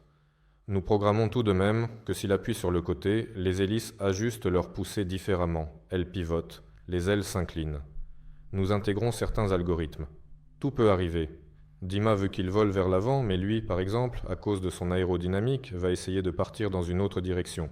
Il faudra appuyer un peu vers le bas, corriger la trajectoire, et alors il pourra se comporter de façon étrange. Et toutes ces bizarreries, ce sera justement l'épreuve de l'aérolait. Nous observerons ces étrangetés, nous le ferons atterrir, nous modifierons quelque chose dans les algorithmes, puis nous le ferons décoller à nouveau. Peut-être même que nous allons détacher cette dérive latérale, changer un peu son angle, puis la rattacher. Nous verrons ce qui se passera, et nous avons justement les 2 prochains mois pour cela. Bien sûr, le nouvel an, les fêtes, personne n'y renonce. Tout le monde veut se reposer, tout le monde vraiment... Mais qui sait, on ne peut pas les chasser du bureau, peut-être qu'on sera tous là dès le 2 janvier et qu'on continuera à voler. Tout dépendra encore de la météo. D'ailleurs, la neige, c'est bien. S'il tombe sur le ventre dans la neige, ça ne lui fera pas mal. Ce sera plus doux. Oui, mais on espère que rien ne tombera. Tout devrait fonctionner. Voilà donc la situation actuelle concernant l'aérolait. Nous sommes enfin très proches des essais. Si tout va bien avec les servomoteurs, demain on saura ce qu'il en est des contrôleurs. Très probablement, tout ira bien avec eux. Si tout démarre, alors on procède à l'assemblage final et on passe aux essais. Voilà où on en est. Avons-nous des plans pour la Nova 01 ou la mettons-nous en attente pour un certain temps afin de nous concentrer sur l'aérolait et la Nova 02? La Nova 01 est développée, mais pas complètement, et nous avons commencé la production, mais là encore, nous n'avons fait que commencer ce chariot automatique qui sert à la recharger, à l'amener et à la ramener, etc. Tout est clair avec elle. Le dirigeable vole. Quelqu'un voulait venir voir comment il vole. C'est probablement possible. Il fait froid dans le hangar, mais c'est possible. Tout est clair avec lui. Il a accompli sa mission minimale. C'est-à-dire qu'il nous a transmis tous les modèles dynamiques. Pour la Nova 2, le système de contrôle fonctionne parfaitement. Tous les algorithmes sont peaufinés. Oui, on peut continuer à partir de là, par exemple, améliorer le logiciel pour la gestion automatique, le vol stationnaire, les altitudes, etc., etc. Tout cela peut bien entendu être fait, mais il faut préciser que ce n'est pas la toute première priorité pour le moment. Très probablement, oui, dès que l'aérolait décolle et atterrit, nous pourrons nous calmer. Avec l'aérolait, nous devons également former un complexe d'essai en vol. Tu vois, c'est difficile d'être à la fois au bureau, à la production et d'aller là-bas. Il faudrait donc détacher des ingénieurs à part qui accumuleraient en permanence des heures de vol et de l'expérience. Ce serait génial. Pour l'instant, ce n'est pas possible et c'est pour ça. On décidera de la suite selon les travaux. Très probablement, nous allons nous concentrer sur la Nova 01, sur le logiciel et sur les chariots automatiques. Sur les véhicules terrestres? Oui, c'est aussi très important. Concernant l'aérolait, même s'il se comporte super bien et que tout se passe à merveille, pour l'instant, toutes les forces sont concentrées sur la Nova 2. On finira l'aérolait et très probablement on le mettra complètement en pause pour un certain temps. Il est temps de faire décoller le grand dirigeable. Tu as justement quelque chose à partager à ce sujet? Deux. Eh bien, en réalité, juste avant votre départ pour Dubaï, vous aviez déjà donné pas mal de détails importants et précis sur la Nova 2. Vadim Vassilievitch disait qu'environ 90% du travail total était déjà accompli, n'est-ce pas? C'est juste un travail minutieux. Les modélisations 3D sont finalisées en cause avec les technologues. Par exemple, ils ont dessiné un support. Le technologue regarde et dit « Comment vais-je l'usiner ?» Déplaçons ce mur. Ces petits détails sont ensuite soigneusement réglés. Ce qui est réglé avec précision est transmis à la production. Ce qui ne l'est pas continue d'être ajusté. Nous sommes actuellement en train de concevoir un mât d'amarrage pour lui en ce moment. Le deuxième cycle d'essai du VKD est maintenant terminé pour nous, ce qui représente une étape importante. Les petits VKD, oui par exemple. C'est aussi l'une des choses bien que vraiment sympas et intéressantes qui se sont produites. Il existe des méthodes analytiques, des approches statistiques, différentes méthodes anciennes pour la conception des hélices, des propulseurs à anneaux, etc. Et selon ces différentes méthodes, certaines choses étaient conçues, volaient, tournaient, fonctionnaient et remplissaient leurs fonctions. Évidemment, cela fonctionnait différemment selon les cas. Si quelqu'un pense encore que l'hélice d'aviation a été étudiée depuis longtemps, qu'il suffit de la concevoir, de la lancer et qu'elle aura un rendement de 100%, ce n'est absolument pas le cas. C'est encore aujourd'hui une science complexe. En général, pour les hélices qui avaient été conçues, l'un de nos spécialistes s'est consacré très scrupuleusement à leur modélisation numérique et y a découvert certaines anomalies. Il a dit « on peut faire mieux ». Comment peut-on faire mieux? On a toujours fait comme ça. Il a conçu une version améliorée selon sa propre compréhension de ce que cela devait être. Enfin, pas selon lui personnellement. Bien sûr, c'est sa compréhension, mais les modèles CFD montrent de superbes images, les flux décrochent moins. Il est bien laminaire, il ne tourbillonne pas. Tous ces diagrammes de vitesse sont corrects. Il dit « Vous voyez, c'est mieux ». Mais de notre côté, le processus approchait le lancement en production dans une organisation externe. Nous transmettons simplement les plans et ils commencent à fabriquer ces anneaux pour nous.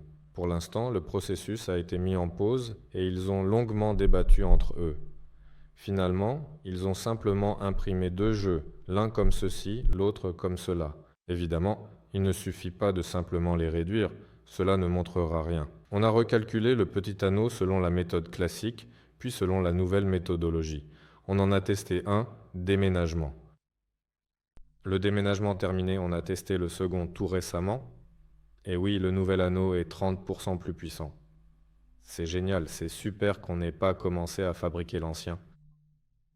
Ouais, il n'y a pas grand-chose à refaire en réalité parce qu'au final c'est composite, presque monolithique on peut dire. C'est juste la forme qui a changé. Et on a gagné 30% de poussée. Alors quand est-ce que tu publies le post? Je suis en train de le faire. En train de le créer? En fait, j'ai déjà le contenu. J'aimerais bien emballer ça joliment, faire une vidéo avec la chronologie des événements et une description détaillée du pourquoi et du comment. Donc notre propulseur annulaire sur la Nova 2 sera efficace, génial et fonctionnera à 100%. C'est aussi super car dans notre pays, des propulseurs à hélice annulaire efficaces ont probablement été fabriqués pour la dernière fois à l'époque de l'Union soviétique. Et d'ailleurs, il a été constaté en général que l'utilisation de ces propulseurs à hélice annulaire est une idée efficace parce qu'on a aussi envisagé une simple pale. D'ailleurs, est-ce qu'ils ont aussi été testés sans l'anneau? Bien sûr, en fait, le débat sur les moteurs à hélice annulaire a toujours existé dans le milieu aéronautique. À quoi sert exactement cet anneau? Une hélice classique est déjà considérée comme plus efficace. Il suffit simplement de l'allonger de la largeur de l'anneau pour obtenir le même résultat, en théorie. Mais parfois, une bague est nécessaire, tout simplement, pour se protéger, ou bien pour répondre à des besoins spécifiques. Au moins. Oui, comme notre nacelle est à l'intérieur, il y a une porte à côté. Que cela vous plaise ou non, il faudra construire un anneau autour, aussi autour de la coque. En résumé, il y a beaucoup de questions. Les hélices doivent être protégées. Protéger les vis. Si vous les protégez, pourquoi ne pas faire un anneau qui assure une poussée positive? Et assure-t-il vraiment une poussée positive? Eh bien, selon la théorie, un mot ça en donne, mais ceux qui l'ont construit, ça ne donnait rien. Chez eux, ça marchait mal aussi. Et ça ajoute du poids. Pourquoi lutter contre ces vibrations? Il y a des questions. Il y a maintenant, avec les petits anneaux, on a compris qu'il y a une poussée accrue de 30%. Plus précisément, c'est 30% par rapport à cet anneau. Et par rapport à l'hélice nue, en somme, c'est un bon avantage. Donc, dans tous les cas, l'anneau était nécessaire au moins comme structure de protection puisqu'il apporte aussi un gain de poussée. C'est formidable. Alors, ça convient. Si l'on place les hélices nordonnées sur l'enveloppe là-haut, il est peu probable qu'un carénage soit nécessaire. L'hélice tourne tranquillement, elle tourne, et elle n'atteindra pas les gens. En réalité, il est simplement moins cher de fabriquer une hélice. Mais dans la Nova 2, ce n'est pas possible. Nous nous sommes un peu compliqué la vie en choisissant un petit dirigeable. Mais en même temps, cela nous a aussi simplifié les choses. En somme, rien de grave, tout va bien. Alors, je propose que nous passions maintenant, tout en douceur, aux différentes questions posées. Nous discutons déjà ensemble depuis environ 1h20, ce qui représente un temps conséquent. Il est donc important de consacrer encore un peu de temps aux questions restantes. Bon, je vais ouvrir cela chez moi. Alors, Ruslan pose une question. Au tout début du projet, il avait été annoncé officiellement qu'Aeronova serait la société mère et qu'elle serait une société russe. Merci de confirmer que cela reste ainsi, même s'il y a des options avec des investisseurs venant de pays étrangers. Ils sont prêts à couvrir une certaine partie du financement. Cette question est particulièrement d'actualité après le voyage à Dubaï. Non, rien ne changera fondamentalement. La société mère, c'est-à-dire celle qui est actuellement financée via la plateforme actuelle, demeure la société mère. Nous avons déjà précisé qu'il s'agissait d'une société russe, mais il subsiste encore la question importante de la capitalisation. Sur quel marché spécifique cela doit-il se faire exactement? Et quelle société sera finalement le bénéficiaire de l'ensemble des principaux bénéfices? En somme, tout sera bien entendu fait comme cela a été prévu. Personne n'a à aucun moment l'intention de transférer des actifs ou quoi que ce soit d'autre ailleurs. Je ne peux tout simplement pas vous dire avec une certitude totale « oui, ce sera ainsi », car malheureusement, c'est impossible à garantir. Si, par exemple, il nous est plus avantageux d'ouvrir une filiale de l'entreprise à Hong Kong, d'y transférer toute la propriété intellectuelle, de s'introduire rapidement en bourse, de faire croître rapidement cette entreprise, et que tout le monde devienne riche rapidement, pourquoi ne pas le faire? Mais tout le potentiel intellectuel, bien sûr, est ici. Nous sommes tous ici, en Russie, les développeurs sont également en Russie, tout est en Russie. D'accord. Alors, quand est-il prévu de faire voler le Nova 2 avec la nacelle dont le modèle 3D a été partagé dans le chat? Ce sera donc l'année prochaine. Oui, beaucoup de choses nous ont freinés. Le manque d'espace pour produire les enveloppes nous a vraiment affectés. Selon notre plan, nous devions déjà être sur place en septembre, commencer à souder en octobre, recevoir l'enveloppe en novembre et commencer à y installer des éléments en décembre. Mais avec les espaces, cela ne s'est pas passé comme prévu. Ce qui était disponible, du genre « prends-le », était très cher. Les prix étaient tout simplement irréalistes. Même les loyers étaient hors de prix. Donc tout a été repoussé encore et encore. Voilà comment tout a été repoussé. Non, bon, il y avait la question de l'hiver rigoureux, puis une chose, puis une autre, puis encore une autre. Je parle beaucoup des délais. Tout le monde au bureau me reproche sans cesse les délais. Même maintenant, Uliana, qui est derrière la caméra, me fait un point pour me le rappeler. En gros, tu vois la vie de façon beaucoup trop optimiste, vraiment. En réalité, oui, c'est vrai. Mais alors, que faire dans ce cas-là? Comment faut-il la voir, cette vie? Si je dis qu'il volera au printemps, on va encore me gronder, comme d'habitude. On me gronde encore et encore, en été aussi. Alors, prochaine question. Êtes-vous satisfait de votre participation à l'exposition? Est-ce que ça valait le coup d'y aller? Quelle est votre impression générale? Je voudrais revenir à la question précédente. En gros, si tout se passe bien avec les locaux en décembre, alors en janvier, nous installerons l'équipement et en février, nous aurons déjà l'enveloppe ainsi que la nacelle. Pouvons-nous voler à pleine capacité tout de suite? Les points sont partis. Bien sûr que nous sommes satisfaits. C'était une exposition géniale.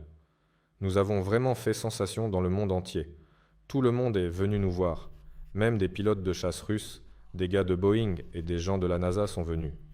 Tous disaient « C'est super que quelqu'un se soit lancé dans les dirigeables, nous y croyons ». Tout le monde est occupé par son travail, alors allez-y, foncez. Nous sommes tous avec vous. Autrement dit, l'avenir appartient aux dirigeables. C'est génial que nous nous soyons lancés et que nous fassions cela. C'est génial aussi que nous ayons rencontré ceux qui vont nous aider à développer tout cela, des clients potentiels qui en ont vraiment besoin. Évidemment, ça a été extrêmement utile. On est même passé à la télévision, oui, et même certains médias internationaux nous ont contactés. Oui. D'ailleurs, pas seulement en Russie. On est passé à la télé dans de nombreux pays, on a été publié dans des magazines, et il y a eu des revues scientifiques sur nous. On n'avait pas de répit avec les journalistes non plus. Récemment, Uliana, où était-ce déjà? Aux Pays-Bas, il me semble, non? Aux Pays-Bas, un magazine a publié un article sur nous. C'est sympa. Alors, comment ça se passe avec votre nouveau bureau, par exemple? Les travaux sont-ils terminés? Eh bien, on a encore un peu froid aux pieds, presque. Comparé à avant, c'est terminé. Vraiment, la différence est notable. En gros, le dernier problème ici, c'était le chauffage, à vrai dire. Je ne sais pas pourquoi. Les travaux ont été réalisés à la fois par nous et par le propriétaire. En grande partie, la majeure partie des travaux lui incombaient, car lorsque nous avons choisi le local, il était complètement vide. Il n'y avait que les murs extérieurs, un sol et un plafond en béton, et c'est tout. Et nous avons convenu avec lui que oui, nous allions louer. C'est pour ça que le prix était attractif. Personne n'avait besoin d'attendre ou de s'engager dans des travaux. En gros, les murs, les climatiseurs, l'électricité et tout le reste, le sol, bref, c'est lui qui a tout fait. Bien sûr, nous avons aussi fait quelques petites choses à nos frais, ici. Et tous les délais ont été repoussés encore et encore. Lui, il avait besoin de louer rapidement. Il disait aussi, on va tout faire en 1 mois. Mais avec l'autre bureau, on nous avait déjà dit, au revoir. Donc, nous avons emménagé ici, c'était encore le chaos. Maintenant, ça va. Mais à droite du bureau, il y a toujours un problème de chauffage. Dans le laboratoire, il a fallu faire passer les tuyaux de chauffage par le haut, puis les descendre. À cause de cette différence de niveau, le système ne fonctionne plus bien là-bas. De ce côté-là, on avait déjà eu ce problème, on avait installé une pompe, maintenant il faut en mettre une de ce côté aussi. Le studio est plus proche de cette aile, ici il fait encore froid, mais sinon, dans l'ensemble, pratiquement tout est terminé. Les installateurs de climatisation et les électriciens ont terminé il y a quelques jours. Avant, au bureau, il y avait des échelles, des gens qui sciaient ou soudaient et de la poussière partout. Il n'y avait plus vraiment d'endroit où aller, alors maintenant, on est ici. Chacun dans son bureau essaie d'installer ses meubles, puis les ouvriers arrivent et déplacent tout, car il faut grimper au plafond pour installer une ventilation ou autre. Tout est encore en train d'être refait. Je ne sais pas pourquoi, franchement, c'était une équipe de chantier vraiment bizarre. J'espère que vous ne regardez pas ce webinaire, sinon il reste encore quelques trucs à finir. Mais dans l'ensemble, les travaux touchent bientôt à leur fin? Oui, on commence à passer en mode de travail normal. Au moins, les gens n'ont plus leur bureau déplacé, l'électricité fonctionne, il y a Internet. Le centre de calcul a été relancé, car il est dans la salle des serveurs. Il fonctionne comme un radiateur. Il fallait le refroidir.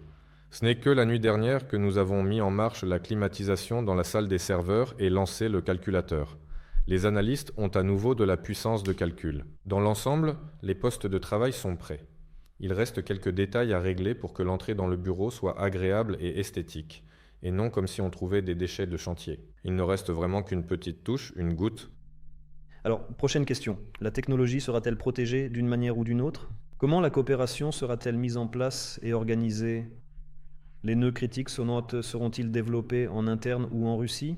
Oui, les nœuds critiques, ce sont les personnes et les connaissances, les méthodes de conception, etc. Tout cela est déjà protégé, en quelque sorte. Ici, la barrière à l'entrée est vraiment sérieuse. Tu ne pourras pas... Arriver sans aucune expérience. Oui, un cuisinier ne peut pas juste prendre une voiture et se dire « Oh, maintenant j'ai une voiture, je vais en fabriquer des pareilles ». Non mec, ça ne marche pas comme ça.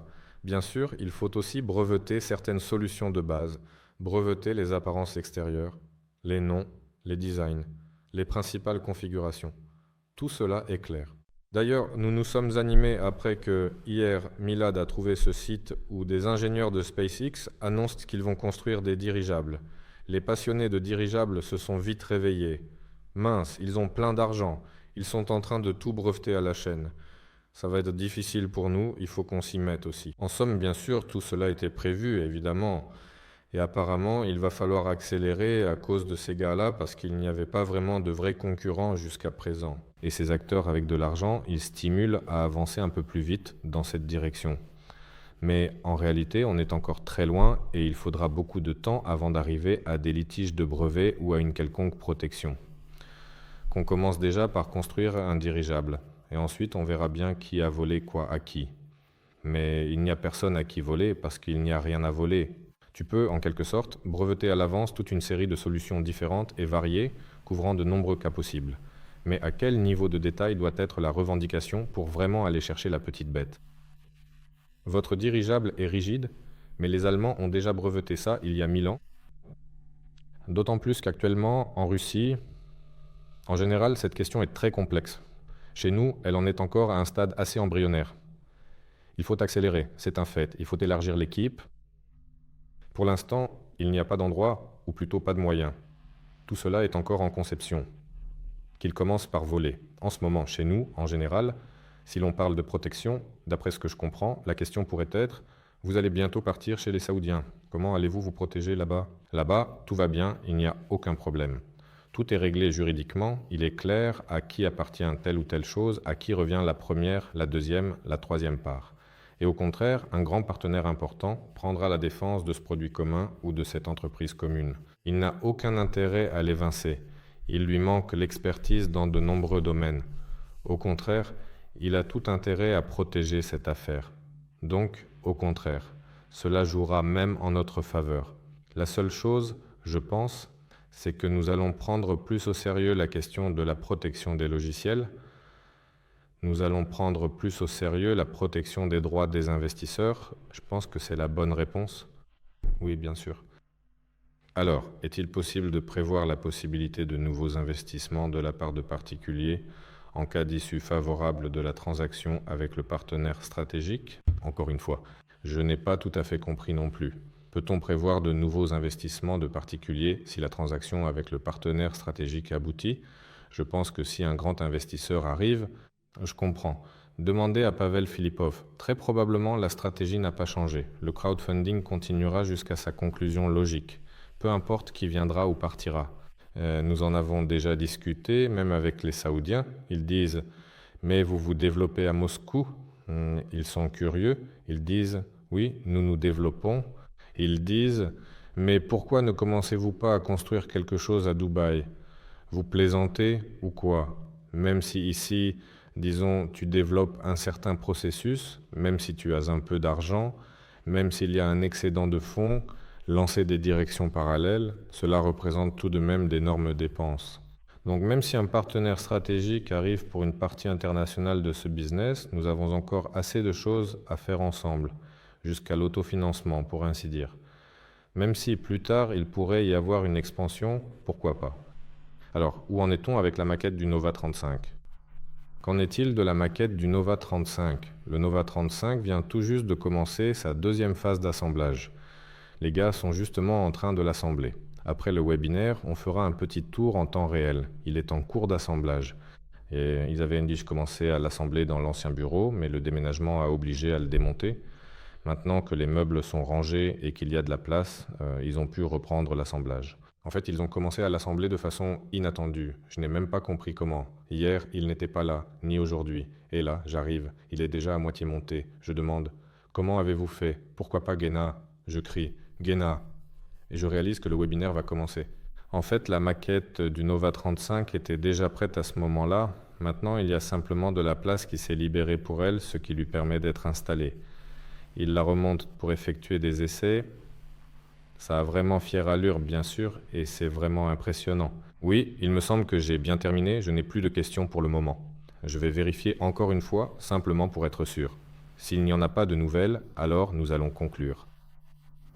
La maquette du Nova 35 va nous permettre de bien voir et de comprendre la viabilité du concept original que Vadim Vassilievitch a longtemps mûri. Et nous avons aussi ici contribué à l'améliorer. Si tout se passe comme prévu, alors nous disposons d'une technologie de construction de dirigeables rigides qui, en termes de performance globale, surpasse très probablement de loin, par rapport à sa consommation de matériaux, les appareils du passé, comme le Hindenburg lui-même. Mais en tenant aussi compte du fait que la consommation, ou plutôt l'utilisation de matériaux, disons le nombre d'axes par nœud, il y en avait 5 là-bas. Ici, il n'y en a plus que 2. C'est donc beaucoup moins. Mais en tenant aussi compte du fait qu'ils sont maintenant en carbone, ils sont encore plus légers, ce qui nous donne un dirigeable rigide avec des propriétés bien plus intéressantes. Moins cher, plus léger, plus rapide, plus solide. C'est vraiment génial en fait. J'ai même envie de sortir un peu de l'opérationnel, de rêver à nouveau à la façon dont on va l'assembler, à quel point il sera immense, grandiose. Mais ce n'est pas encore le moment. Il est nécessaire de construire des hangars adaptés pour lui et il faut aussi résoudre une multitude de questions importantes. Bon, et dernière question. Prévoyons-nous encore de participer à d'autres expositions à l'avenir ? Peut-être qu'il y en a déjà en vue où nous aimerions vraiment participer. Honnêtement, je n'ai pas du tout envie de participer nulle part. J'ai juste envie d'aller travailler. Parce que c'est super, c'est génial de discuter avec tout le monde. Waouh, ça demande tellement d'énergie, vraiment beaucoup d'énergie au quotidien. Ici, il y a déjà énormément de travail à faire. Il faudrait simplement essayer de ne pas se disperser, au moins pendant environ 6 mois, sans déménagement, sans bouleversement majeur comme un départ pour Dubaï ou d'autres grands changements, etc. Et se concentrer au quotidien sur l'essentiel. Bien sûr, comme toujours. Alors, les amis, je propose de nous arrêter là. Je tiens à remercier tous ceux qui étaient avec nous aujourd'hui. N'oubliez pas de réagir, de laisser des commentaires, de nous donner votre avis sur le contenu que vous attendez, ce que vous aimeriez voir à l'avenir. Et on se retrouve dans 2 semaines. Et si tu commençais à publier quelque chose sur la microturbine? Oui, je peux. D'ailleurs, des informations très intéressantes sur les microturbines sont déjà prêtes et sortiront bientôt, alors n'hésitez pas à les découvrir. C'est un domaine passionnant et très prometteur. Oui, les amis, le marché est tellement immense que celui des dirigeables est peut-être même un peu plus petit.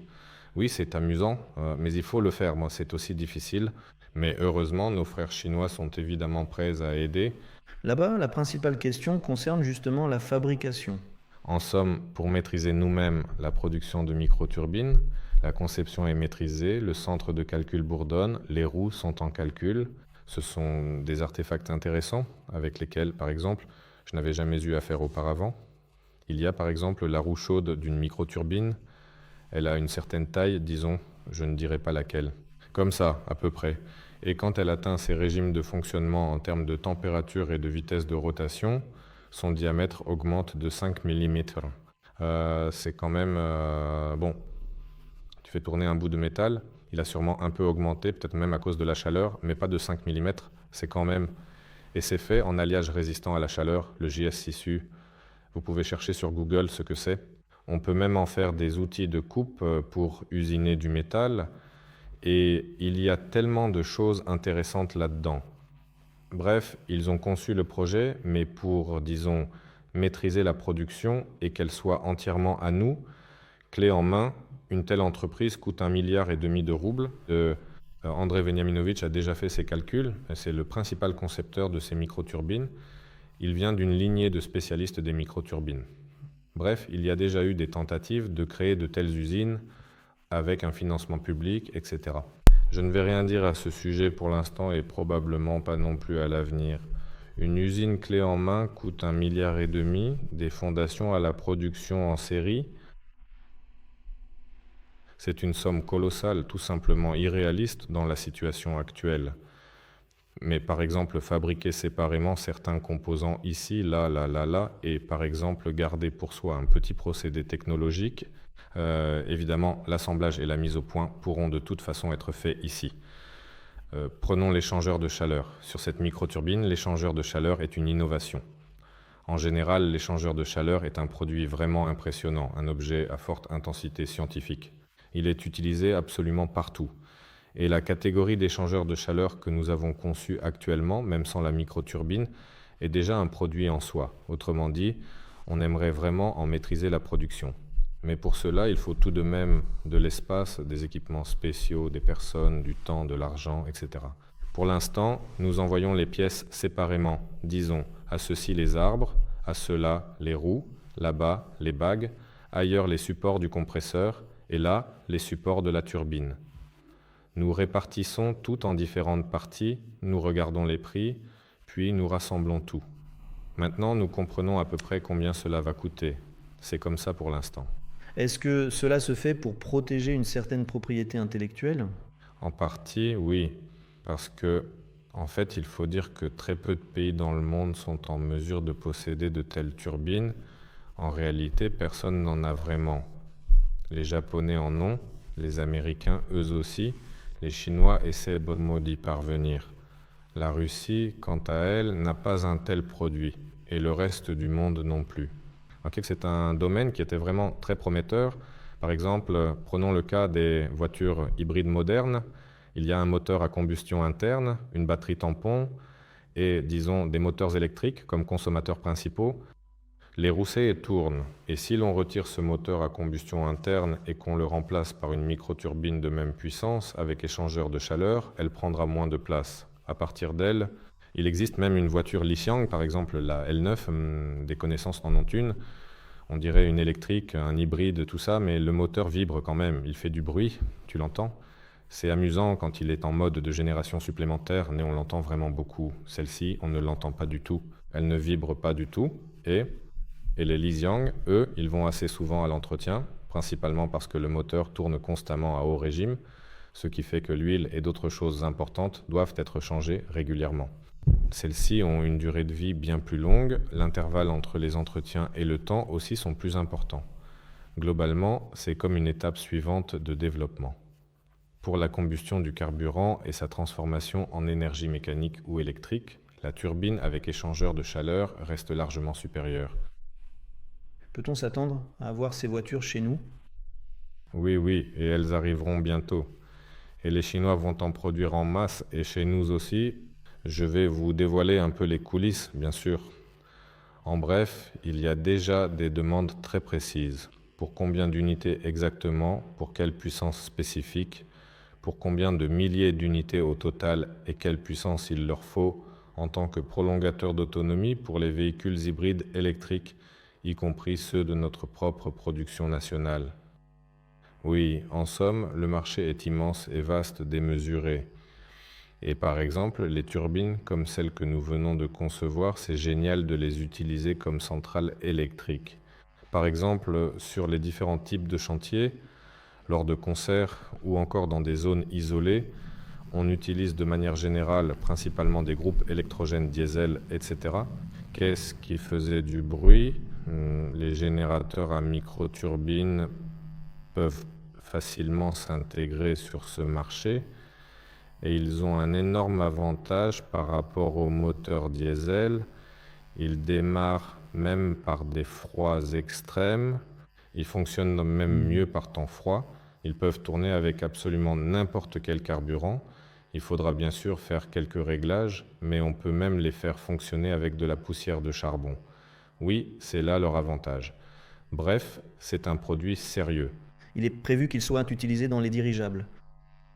Un dirigeable sans microturbine, c'est comme jeter de l'hélium au vent, comme on dit. Oui, comme on dit, autrefois déjà, les concepteurs de dirigeables, Vadim Vassilievitch, bien sûr, ils concevaient les dirigeables qui volaient, Mais même ceux qu'ils développaient pour l'avenir, ils les concevaient justement avec ce type de microturbine. Et ce qui est amusant, c'est qu'ils avaient déjà collaboré avec Andreï Veniaminovitch il y a de nombreuses années, 15 à 20 ans, voire plus, justement sur cette question. Ils lui disaient « Nous concevons un dirigeable génial, tu es le développeur des microturbines, on peut ?» Et il répond « Bien sûr, donnez de l'argent pour la turbine. Mince, mais nous aussi, on cherche de l'argent pour un énorme dirigeable. » Bref, c'est un peu par hasard que tout cela s'est passé en se retrouvant dans ce bureau, et nous, on comprenait bien qu'avec le système de propulsion du dirigeable dans l'ensemble, c'est compliqué, et en réalité, personne n'en a vraiment. Pourtant, en Russie, nous avons un certain nombre de développeurs qui essaient de maîtriser la production en série de moteurs d'aviation, mais malgré tout, le moteur d'aviation n'est pas la solution. Il faut un moteur qui génère de l'électricité à bord, car pour un dirigeable, il vaut mieux avoir plusieurs moteurs électriques répartis. Qu'est-ce qui peut générer cela? De telles microturbines, ce sont des solutions modernes. En Russie, il y a Andreï Veniaminovitch avec son équipe. En somme, Andreï Veniaminovitch, nous avons besoin d'aide. Et lui, il répond, pas de problème. Et ainsi, la microturbine est née. Les amis, voici une information vraiment intéressante pour ceux qui sont restés jusqu'à la fin. Ce sont des images après les sous-titres. Pour ceux qui sont restés avec nous, on se dit au revoir. J'aimerais encore en parler un peu. Bref, ces microturbines sont des technologies de très haut niveau, particulièrement avancées. Il existe d'énormes turbines qui brûlent, par exemple du gaz comme carburant, avec des roues aussi grandes que cette pièce. Par exemple, Gazprom en a construit avec Siemens, et ainsi de suite. Il existe aussi des turbines de taille moyenne qui produisent de plusieurs mégawatts. Il y en a aussi de quelques centaines de kilowatts. C'est celles que nous avons conçues. Il en existe d'encore plus petites, de plus en plus petites. En fait, il y a même des projets de microturbines de cette taille fonctionnant avec une petite cartouche d'hydrogène. Ce sont des développements, elles n'existent pas encore. Elles sont fabriquées pour l'armée, elles ont été développées. C'était il y a assez longtemps. Bon, pas exactement celle-là. Voilà une microturbine, disons, qui produisait quelques kilowatts de puissance constante tout en ayant une consommation minimale. Des vitesses de rotation folles, incroyables. À cause de ces vitesses extrêmes, toute la partie électrique est réduite, ce qui entraîne plein de problèmes, etc. En général, elles peuvent être miniatures. Et en réduisant la taille de la microturbine, il est évidemment qu'il y aura des questions et des problèmes spécifiques. Là, vous pouvez chercher, en fait, on en arrive même au point où elles peuvent être intégrées dans des téléphones portables. Sérieusement ? Oui, et pour ainsi dire, leur densité énergétique sera supérieure à celle des batteries au lithium. C'est-à-dire que tu auras une vraiment une micro turbine. Il y aura, par exemple, un élément à combustible solide avec de l'hydrogène à l'intérieur. Donc cela prendra un certain espace, aura un certain poids et produira plus d'énergie que ce que fournit. Donc théoriquement, on peut les réduire jusqu'à cette taille-là aujourd'hui. Tout est possible, il n'y a pas de limite. La seule question, c'est l'organisation de la production. En d'autres termes, une turbine est un excellent convertisseur de l'énergie chimique contenue dans le carburant en électricité. J'ai l'impression qu'ils suivent en la même voie que les puces pour ordinateur. Avant, elles étaient énormes, puis de plus en plus petites. On en est déjà au nanomètre. Oui, c'est ça. En tout cas, le sujet est intéressant, c'est vraiment quelque chose d'extraordinaire. Une turbine de 300 kW, ce n'est pas de la science-fiction, on peut la fabriquer ici. Elle a un grand potentiel de modernisation.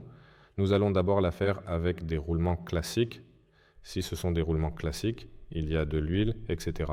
Pourquoi? Parce que c'est plus simple, ça marche à coup sûr sans risque. Donc, par exemple, on peut utiliser des roulements à air, plus d'huile, moins de frottement, la durée de vie augmente, etc. C'est un peu plus compliqué car ce sont des roulements à air, ce sont des pièces plus de précision. En général, il y a un certain risque et on peut toujours continuer à améliorer, encore et encore. Ce que nous faisons, c'est déjà vraiment super. Mais on peut certainement faire bien mieux, on verra. Où en sommes-nous actuellement, justement, dans cette direction ? Nous avons terminé le développement. Nous cherchons une chaîne de coopération ou quelqu'un pour nous aider à la produire. En avez-vous déjà en tête? Oui, bien sûr. Il y a à la fois des entreprises russes ainsi que des entreprises étrangères. Les Chinois, quand ils voient une roue de compresseur, ils arrachent le tuyau sans attendre. Ils affirment qu'il est urgent de créer une coentreprise. Il nous faut des turbines comme celle-ci uniquement en Chine. Beaucoup. Oui, ils ont indiqué le nombre total de pièces ainsi que leur prix. C'est cher. Beaucoup. Intéressant. Nous verrons. Nous sommes en discussion avec les Chinois. Par exemple, nous avons échangé avec les Coréens lors d'un salon à Dubaï. Là-bas, il y a ces ressorts à lame, ondulés, annulaires. Ce sont des pièces assez complexes, des joints d'étanchéité. Les Coréens ont dit « Oui, nous pouvons le faire ».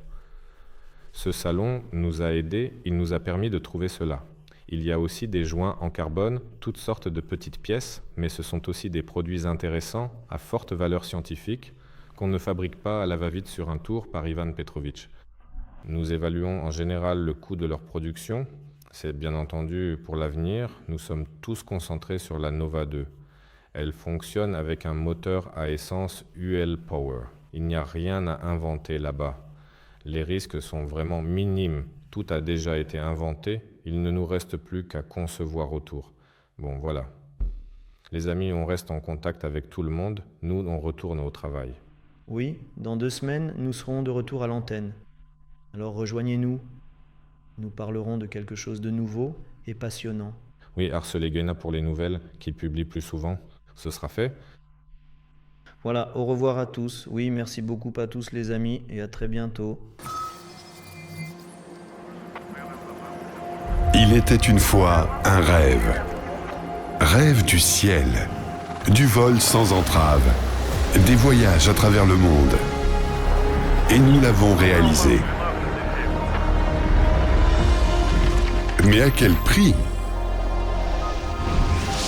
Nos rêves sont devenus nos objectifs. Nos intentions sont devenues nos projets. Nos idées ont été transformées en feuilles de route et en technologie de production. Notre trajectoire a été tracée pour les années à venir. Conception et construction. Composants et matériaux. Prototypes et essais. Pas à pas, nous allons du rêve au résultat. Nous vous invitons à suivre ce chemin avec nous. Solar Group présente le projet des dirigeables de nouvelle génération. Le meilleur moyen de prédire l'avenir, c'est de le créer. Faisons-le ensemble.